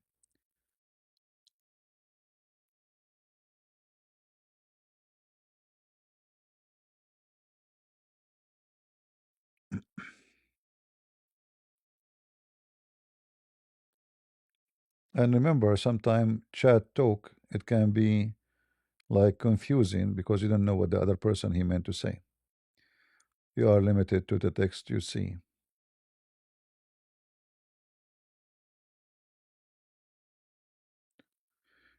uh, never make an image. He said, don't make an image to worship it. Well, first of all, it says, don't make image up or down on earth. And for sure, it is about form of worshiping. But when you have an image in the church and people they start praying in front of it and putting candles and etc., isn't it this is kind of an act of worship?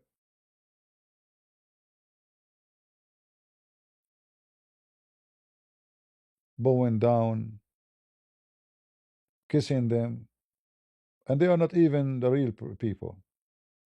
So when God said, "Don't make image," He knew that this is will mislead, and then that will redirect people from worshiping the true God into start worshiping images. So if Jesus never said to you, "Make an image," then you don't make image. So don't make an excuse. Did He say to you, "Make an image of Mary"? No. Did He say, "Make an image of me"? No. And if He did not say it, obviously He don't want it.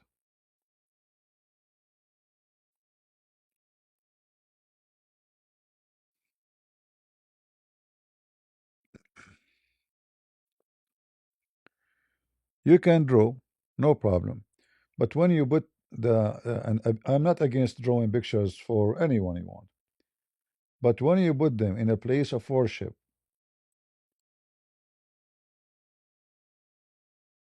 and then people they start kissing them and crying in front of them, it is not right. We are not Taliban against art. So when God said don't make images, it's not talking about don't make images at all. But when we make image in a place of worship for a purpose.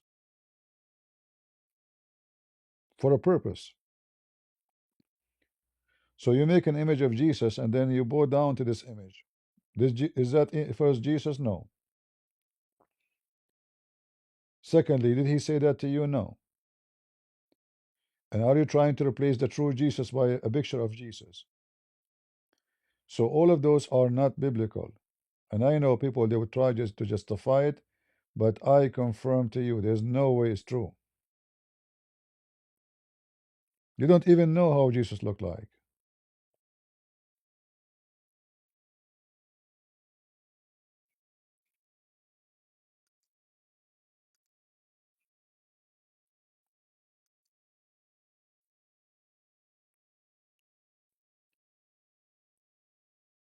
So just to give you an idea, for sure I'm not comparing to myself to the Lord, but imagine you start drawing a picture of me and then you put it in the wall and then you convince yourself that it's Christian Prince.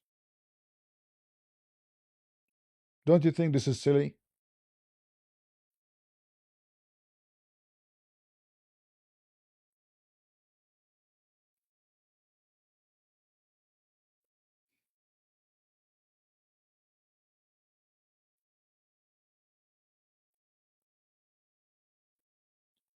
Uh,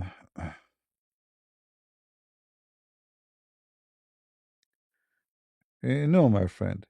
The Lord, He said a lot to us. He made it clear, don't make images. And He's speaking why? Because people, they used to make images for the purpose of worship. They used to make statues for the purpose of worship. So don't tell me God did not tell us a lot of things. He told us. He told us in details. God, He punished the Jews because they start worshiping idols, images. They join even other religions, pagan religions. All right?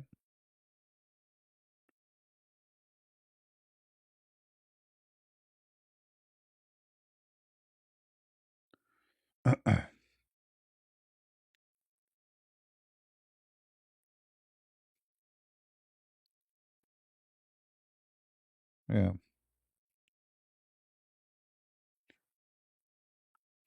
Anyway, if having images will confront you, good for you.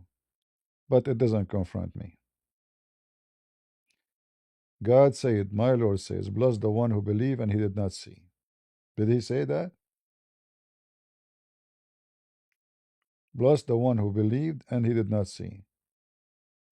Do you need to see to believe? I believe strongly that those who they are so much obsessed with images, they are not confident. So they need images. They need God to be in the front of them. So the images is to be God. So we need Jesus to be an image, because you don't, you cannot believe in him without an image. So you have to make a fabricated image, claiming that this is Jesus, and then you convince yourself that this is Jesus, and then you go and bow down in front of it, and you believe that this is Jesus when it is not Jesus. Jesus did not say, "Every two of you make an image of me, I will be the third." He says, "Every two of you mention my name, I will be between them. I will be the third." So we try to justify things because we are weak.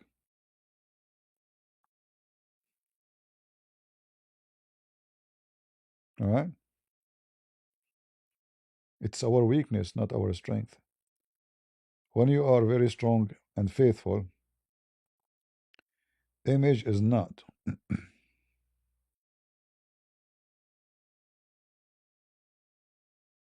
what he wants you to do.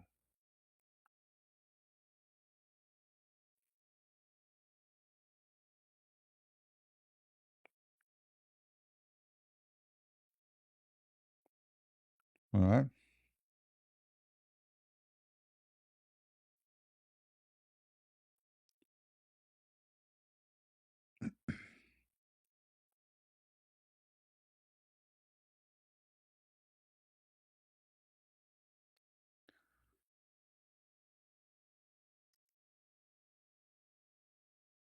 Um, be guardian for the faith. Don't follow blindly. Do the Jews have images for Moses? Do they? Why they don't? Moses, he spoke to God. He saw something. Did he say to them, draw this? The only thing they have, they say to you, well, when they built the temple, God said to them, make an image of the cherubim. Well, this is because the other nations, other pagan belief, they have their own images, and they have, so it's to be unique that this is my angel and this is my temple, but there's no image for God there. There's no image for the, and there is no image for those names. When somebody is desperate to come with something, he will find a thousand excuses to make it right. And not to forget to mention that those icons, they cause a lot of horrible things to the Christians. There's a war, it's called the war of icons, 100-year war. 100-year war. Imagine Christian killing each other over what? Over icons.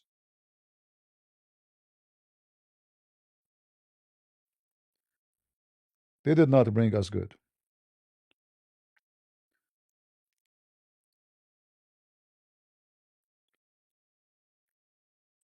In the top of that, it's very embarrassing that each one of you have different image. So somebody have Mary with the green eyes, the other one with the blue eyes, the other one with the brown eyes, the other one is dark skin, the other one is blonde, and then the same for Jesus. I mean, which one is them? Who is those?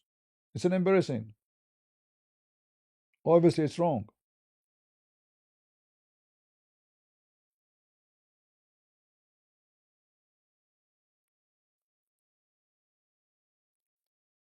Um,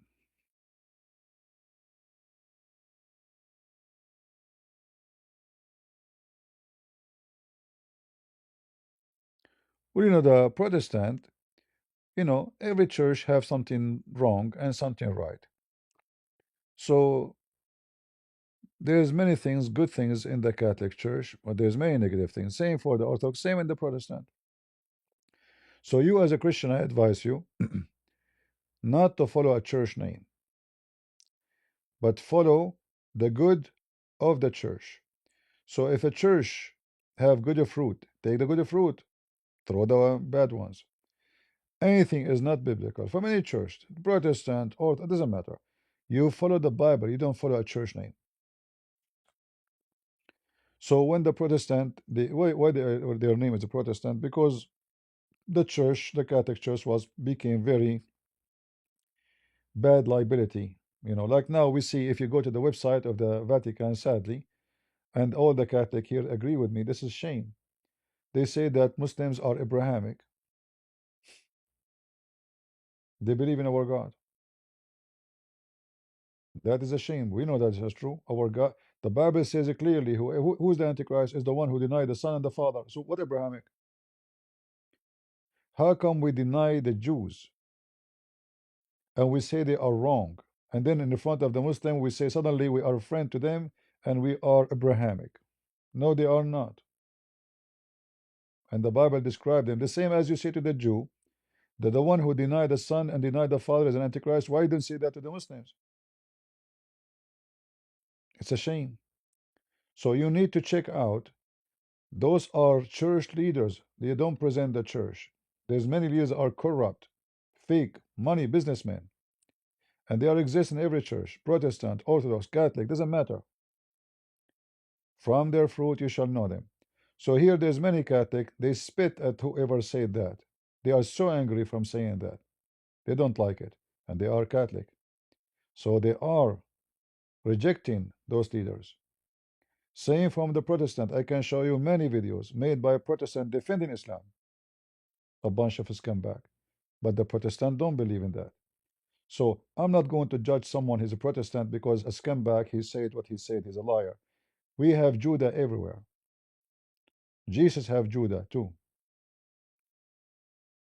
So just watch for the Judah. All right?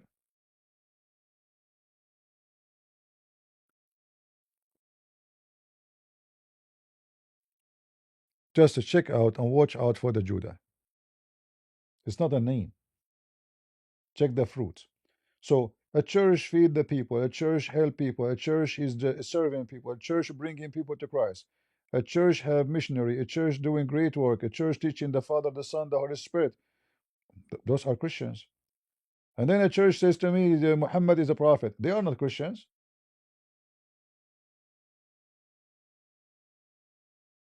It doesn't matter how big their building is.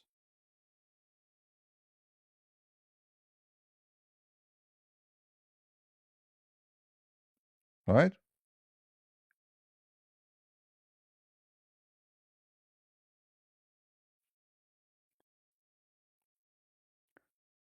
And then if everyone has started bringing his own scriptures because somebody he claimed to be a church elder, then we will, the Bible says, let him be accursed, the one who bring other than this scriptures, which means there is no scriptures other than this. That's it. Otherwise, we will have Jehovah's Witnesses, we will have Mormon, we will have all the garbage. By the way, yesterday, two angels came to me and gave me a book. It's written in Egyptian. Even though I don't speak Egyptian, I spend the night translated, and then by the morning they come to me and the angels they ask me to for the book, and I finished the book translation so fast, and I gave them the book. I do not have the book now. There we go. We have a new religion, the Mormon. Exciting. Whether it's a software deployment or a project pitch. This is stupid phone. I did not talk to the phone. Exciting. Oh boy. Yeah. Everyone. And now, like, you will find somebody, he says to you, it's okay to be a gay priest. You know? Yeah. And if you accept that, it's going to become tradition. Correct? Accepting something, wrong or good, by time people will take it as a tradition because they will practice it and the society will accept it. So we, the Christians, we have to resist all those lies and we should not allow it to become tradition. Otherwise, that would deceive the coming generations. We have a duty to preserve the faith for the coming children's. No, I wasn't talking, but this phone, I don't know, like I was answering something, I don't know. I just muted.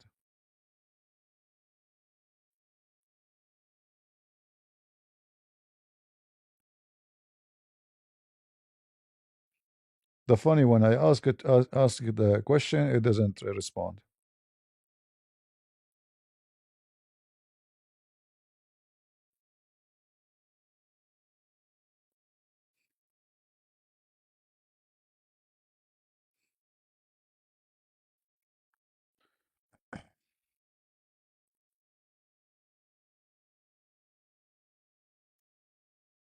No, those are not the churches, rainbow churches. They are not churches. This is wicked places. We know what the Bible says about those things. There's no question about it. All right.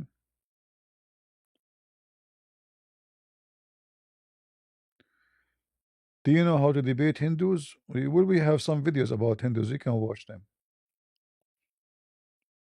Maybe we did.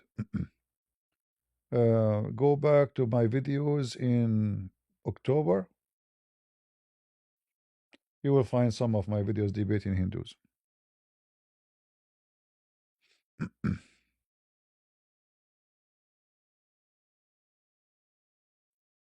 No, this is Google.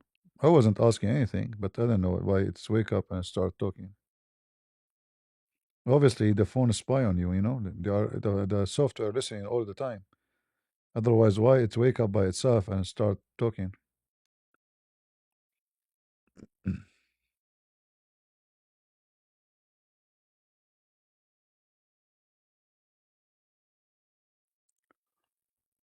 All right, I think we have enough for today. Um, Again, if somebody say to me, "Hello, I did not respond to you," I don't mean it. You know, as you see too many texts, it's hard. And otherwise, if I want to say hello back to everybody, I would be like my cousin who went to the movie, and when he came back, we asked him, "How you like the movie, Hamad?" He said, he is good, is good." Be quiet, please." By the time I finished saying "Assalamu alaikum" and shaking hands, the movie was over. So if I did not answer you here, it's going to be mission impossible if I answer everybody come in and say Shalom CP. But for sure, I don't mean to ignore you uh, or to respond to you. All right. I love you all, and I hope even if you don't agree with me, you always understand that we say what we believe and we are passionate about our belief. It's not because we don't, like we want to condemn you or we want to put you down. But I am a person who follow what it says in the Bible, not what people say. I don't take my command from anybody except from what my Lord said, no one else. And if the disciple, and we believe that they are inspired, then we believe that the disciple don't speak of their own. So we take what they say seriously. But I will not take something seriously if a priest says to me, if a bishop says to me, unless he is reading the gospel for me. And this is the same for you. Don't add things is not there. Don't fabricate words is not there. Don't make verses is not from there. And don't add teaching is not there. If you are a truly Christian, you have to be conservative with the text. You cannot add to it, you cannot take from it, and you cannot manipulate it. If the Bible says don't cheat, you don't cheat. If the Bible says don't fornicate, you don't say it's okay to fornicate and God forgive. No, it doesn't work. And then you quote for me that Jesus he forgave this woman who committed adultery. Yes, he did, but doesn't mean. And he said to her, "Go and sin no more." So you quote the first sentence, but you don't quote the second. So he gave her a chance. I don't judge you because there's a judgment day anyway. But for now, I forgive you. I don't judge you. But go and sin. It was a warning. It was not a reward. It was a command. It was not maybe. All right. So to be Christian is to be conservative with the text, and you take it as it meant, not as somebody tried to manipulate and say. If somebody says to you, you can be a king, it's a lie.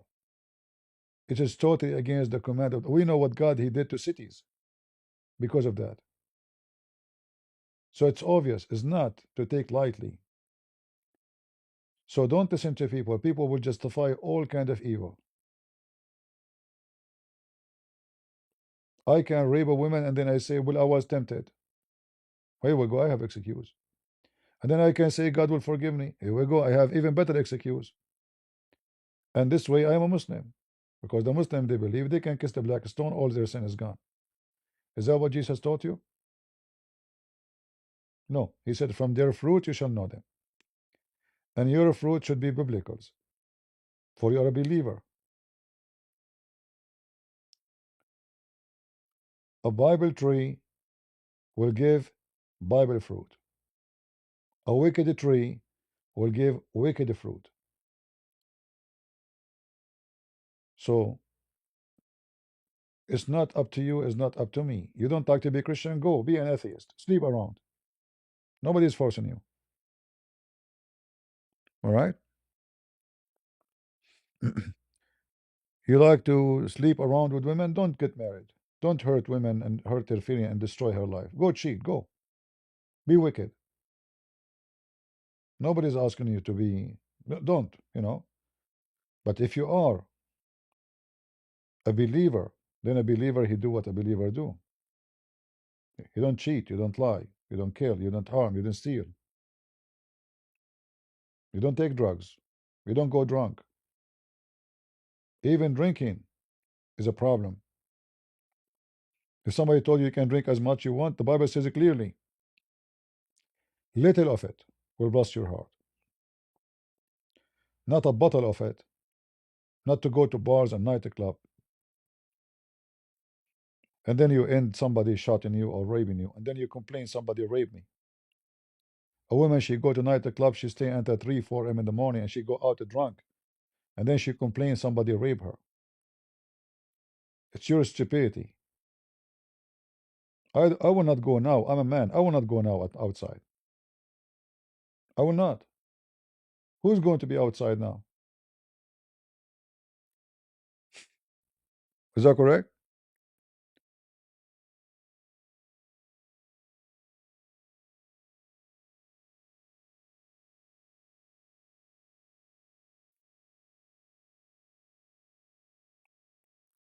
You go to the wrong place, you will have a wrong consequence. Wrong place, wrong time. So I go to nightclub. What I will get? Nobody go to nightclub and he's happy. Trust me, they will never make you happy. So you go, you waste your money, and there you will find the drug dealers, you will find the hooker, you will find the pimp, you will find the wicked, and you might find somebody is a nice person. He don't mean to be bad, but it's a very place, very very high likely to find somebody is a criminal there. And there's many they go to prey on women. So you go and you're drunk and you get a drink and then you forget your name and then you end in a bed of somebody and you wake up, who are you? And then you complain.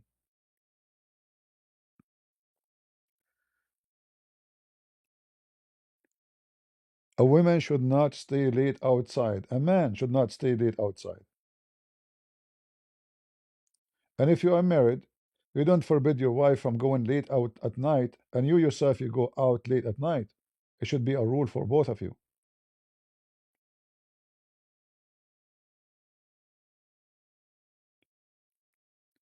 Never go to wrong place. And what is the benefit of this drinking, like cup after cup? It's sick. You will go and you vomit and you feel sick. It's disgusting. And trust me, when you go to nightclub, men, they don't see you as something priceless. They see you as something cheap. When you dress and your boobs is coming out, he don't see you as a woman who respect herself. He see you as a woman. She's available. She's cheap. So don't give yourself a bad image.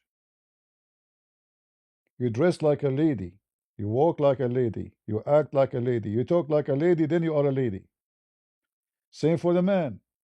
You dress like a man, you act like a man, you walk like a man, you talk like a man, then you are a man. It's not because you have a penis. Penis does not make you a man. Donkeys have one.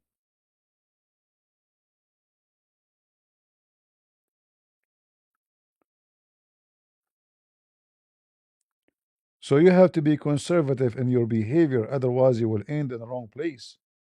And little mistake can destroy your life. Little mistake. Go check every year how many people get shot, how many people get raped. And not only that, you get raped and then you have a baby from the rape.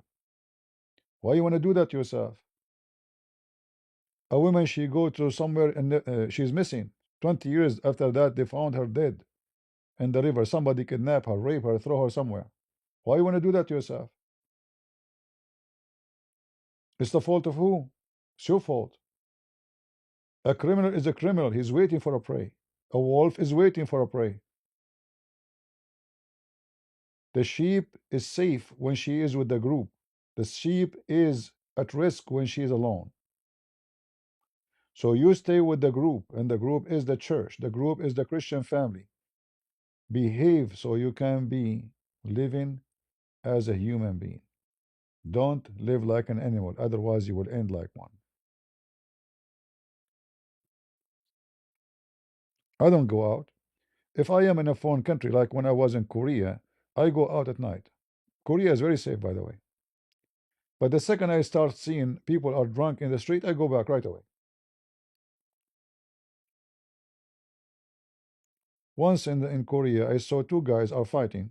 They're drunk, obviously. One of them is so drunk, and nobody is, separating between them. So I jumped to, to do the like the good work, you know. So I hold this drunk man. I push him nicely, gently. I say, they don't understand. We don't speak English. Come on, take it easy, man. Come on, I told the other guy who was not a drunk, it's okay. He's drunk, Come on, don't. Uh, and then the drunk guy, he thought I'm taking side with the other guy. He have a friend with him sitting in the ground. He's drunk too. He stood up. He came to me and he want to fight. So uh, anyway, like they are separated. But this guy, he's stalking me. He's walking behind me. He's drunk. If I fought at him, he will fall down. I do not even need to fight him. Without even just little push with my finger, he will fall down. He cannot hardly can walk. And he keep walking behind me, walking, speaking in Korean. I stop. I look at him. He stop. I turn my back, keep walking. He walk behind me. And if I beat him, I will go to jail. I'm in a foreign country. I don't want to be. I mean, he's drunk. I feel sorry for him. But he looks so stupid. He looks so fool. So imagine if I am a wicked man, I will beat the hell of him. I will make him lose his teeth. He can't even resist me. I mean, even if maybe he's stronger. I don't know. But he's drunk. Hardly he can stand up. Anyone can beat him up. So those things will make you look so stupid, so foolish. You will lose respect, and God knows what will happen to you.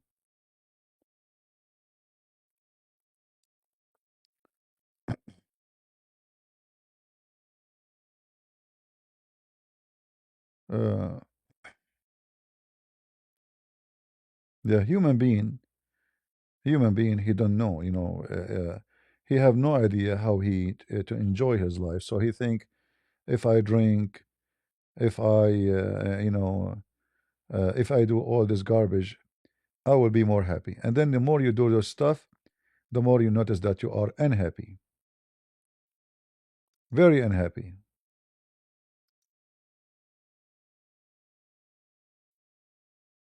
When the last time you see somebody, he get a drink and he drunk, and he's happy? He will never be happy. Never.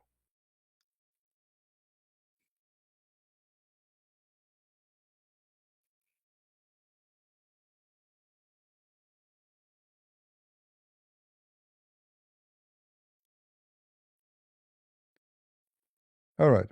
I think we have enough for today. It's already 1 o'clock here. Uh, I want to say thank you for all who was here and join us, and I hope you have some good time with me in this very cold weather. My fingers are frozen, man. Um,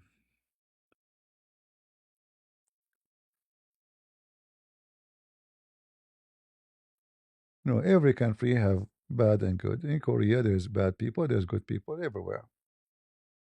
Who said that there's people don't do those things in different countries? Go right now, check, Los Angeles, hookers in the street everywhere, or L.A., drunk. Go to nightclub, go downtown, any cities in, Friday night, Saturday night. It's all over. It's not only in there. I'm just mentioning what happened with me, you know. But this is not about Korea. It's about when you are drunk. I'm not talking about it because it's Korea, my friend. All right. In fact, Korean are very nice people. They're very friendly in general, and they are very, if you go check how many shooting in Korea in the last year, or how many shooting in Chicago in one day, you will find that the whole year they don't even have 1% of one day in Chicago. Chicago alone. So we cannot compare. Once in Korea, there was a guy before me in the building. They have, a secret code for the building. Like, you punch the number, the door to open. He's drunk. And I came after him, and he is wrong. He do it again. Boom, wrong. Oh, first time, second time, third time. I cannot wait. I know the number. I can open the door myself. So I tried to put my hand. He look at me. No, I don't know what he said in Korean. He want to try it again. And then I became like three people behind me, four people behind me, five people behind me. And this drunk Abdul, he keep boing, boing, and he's upset. So I pushed him. I said, listen, Abdul. The second I shout, then he like, he behave. Before when I was like kindly, he shout at me like, like he get upset. But the second I shout at him, hey, Abdul, I told him, Abdul, by the way, move here, you know, and I punched the number and we got in. And then the door closed, is still outside. He forgot to get in. We opened the door. We got in. He's still outside. He did not get in.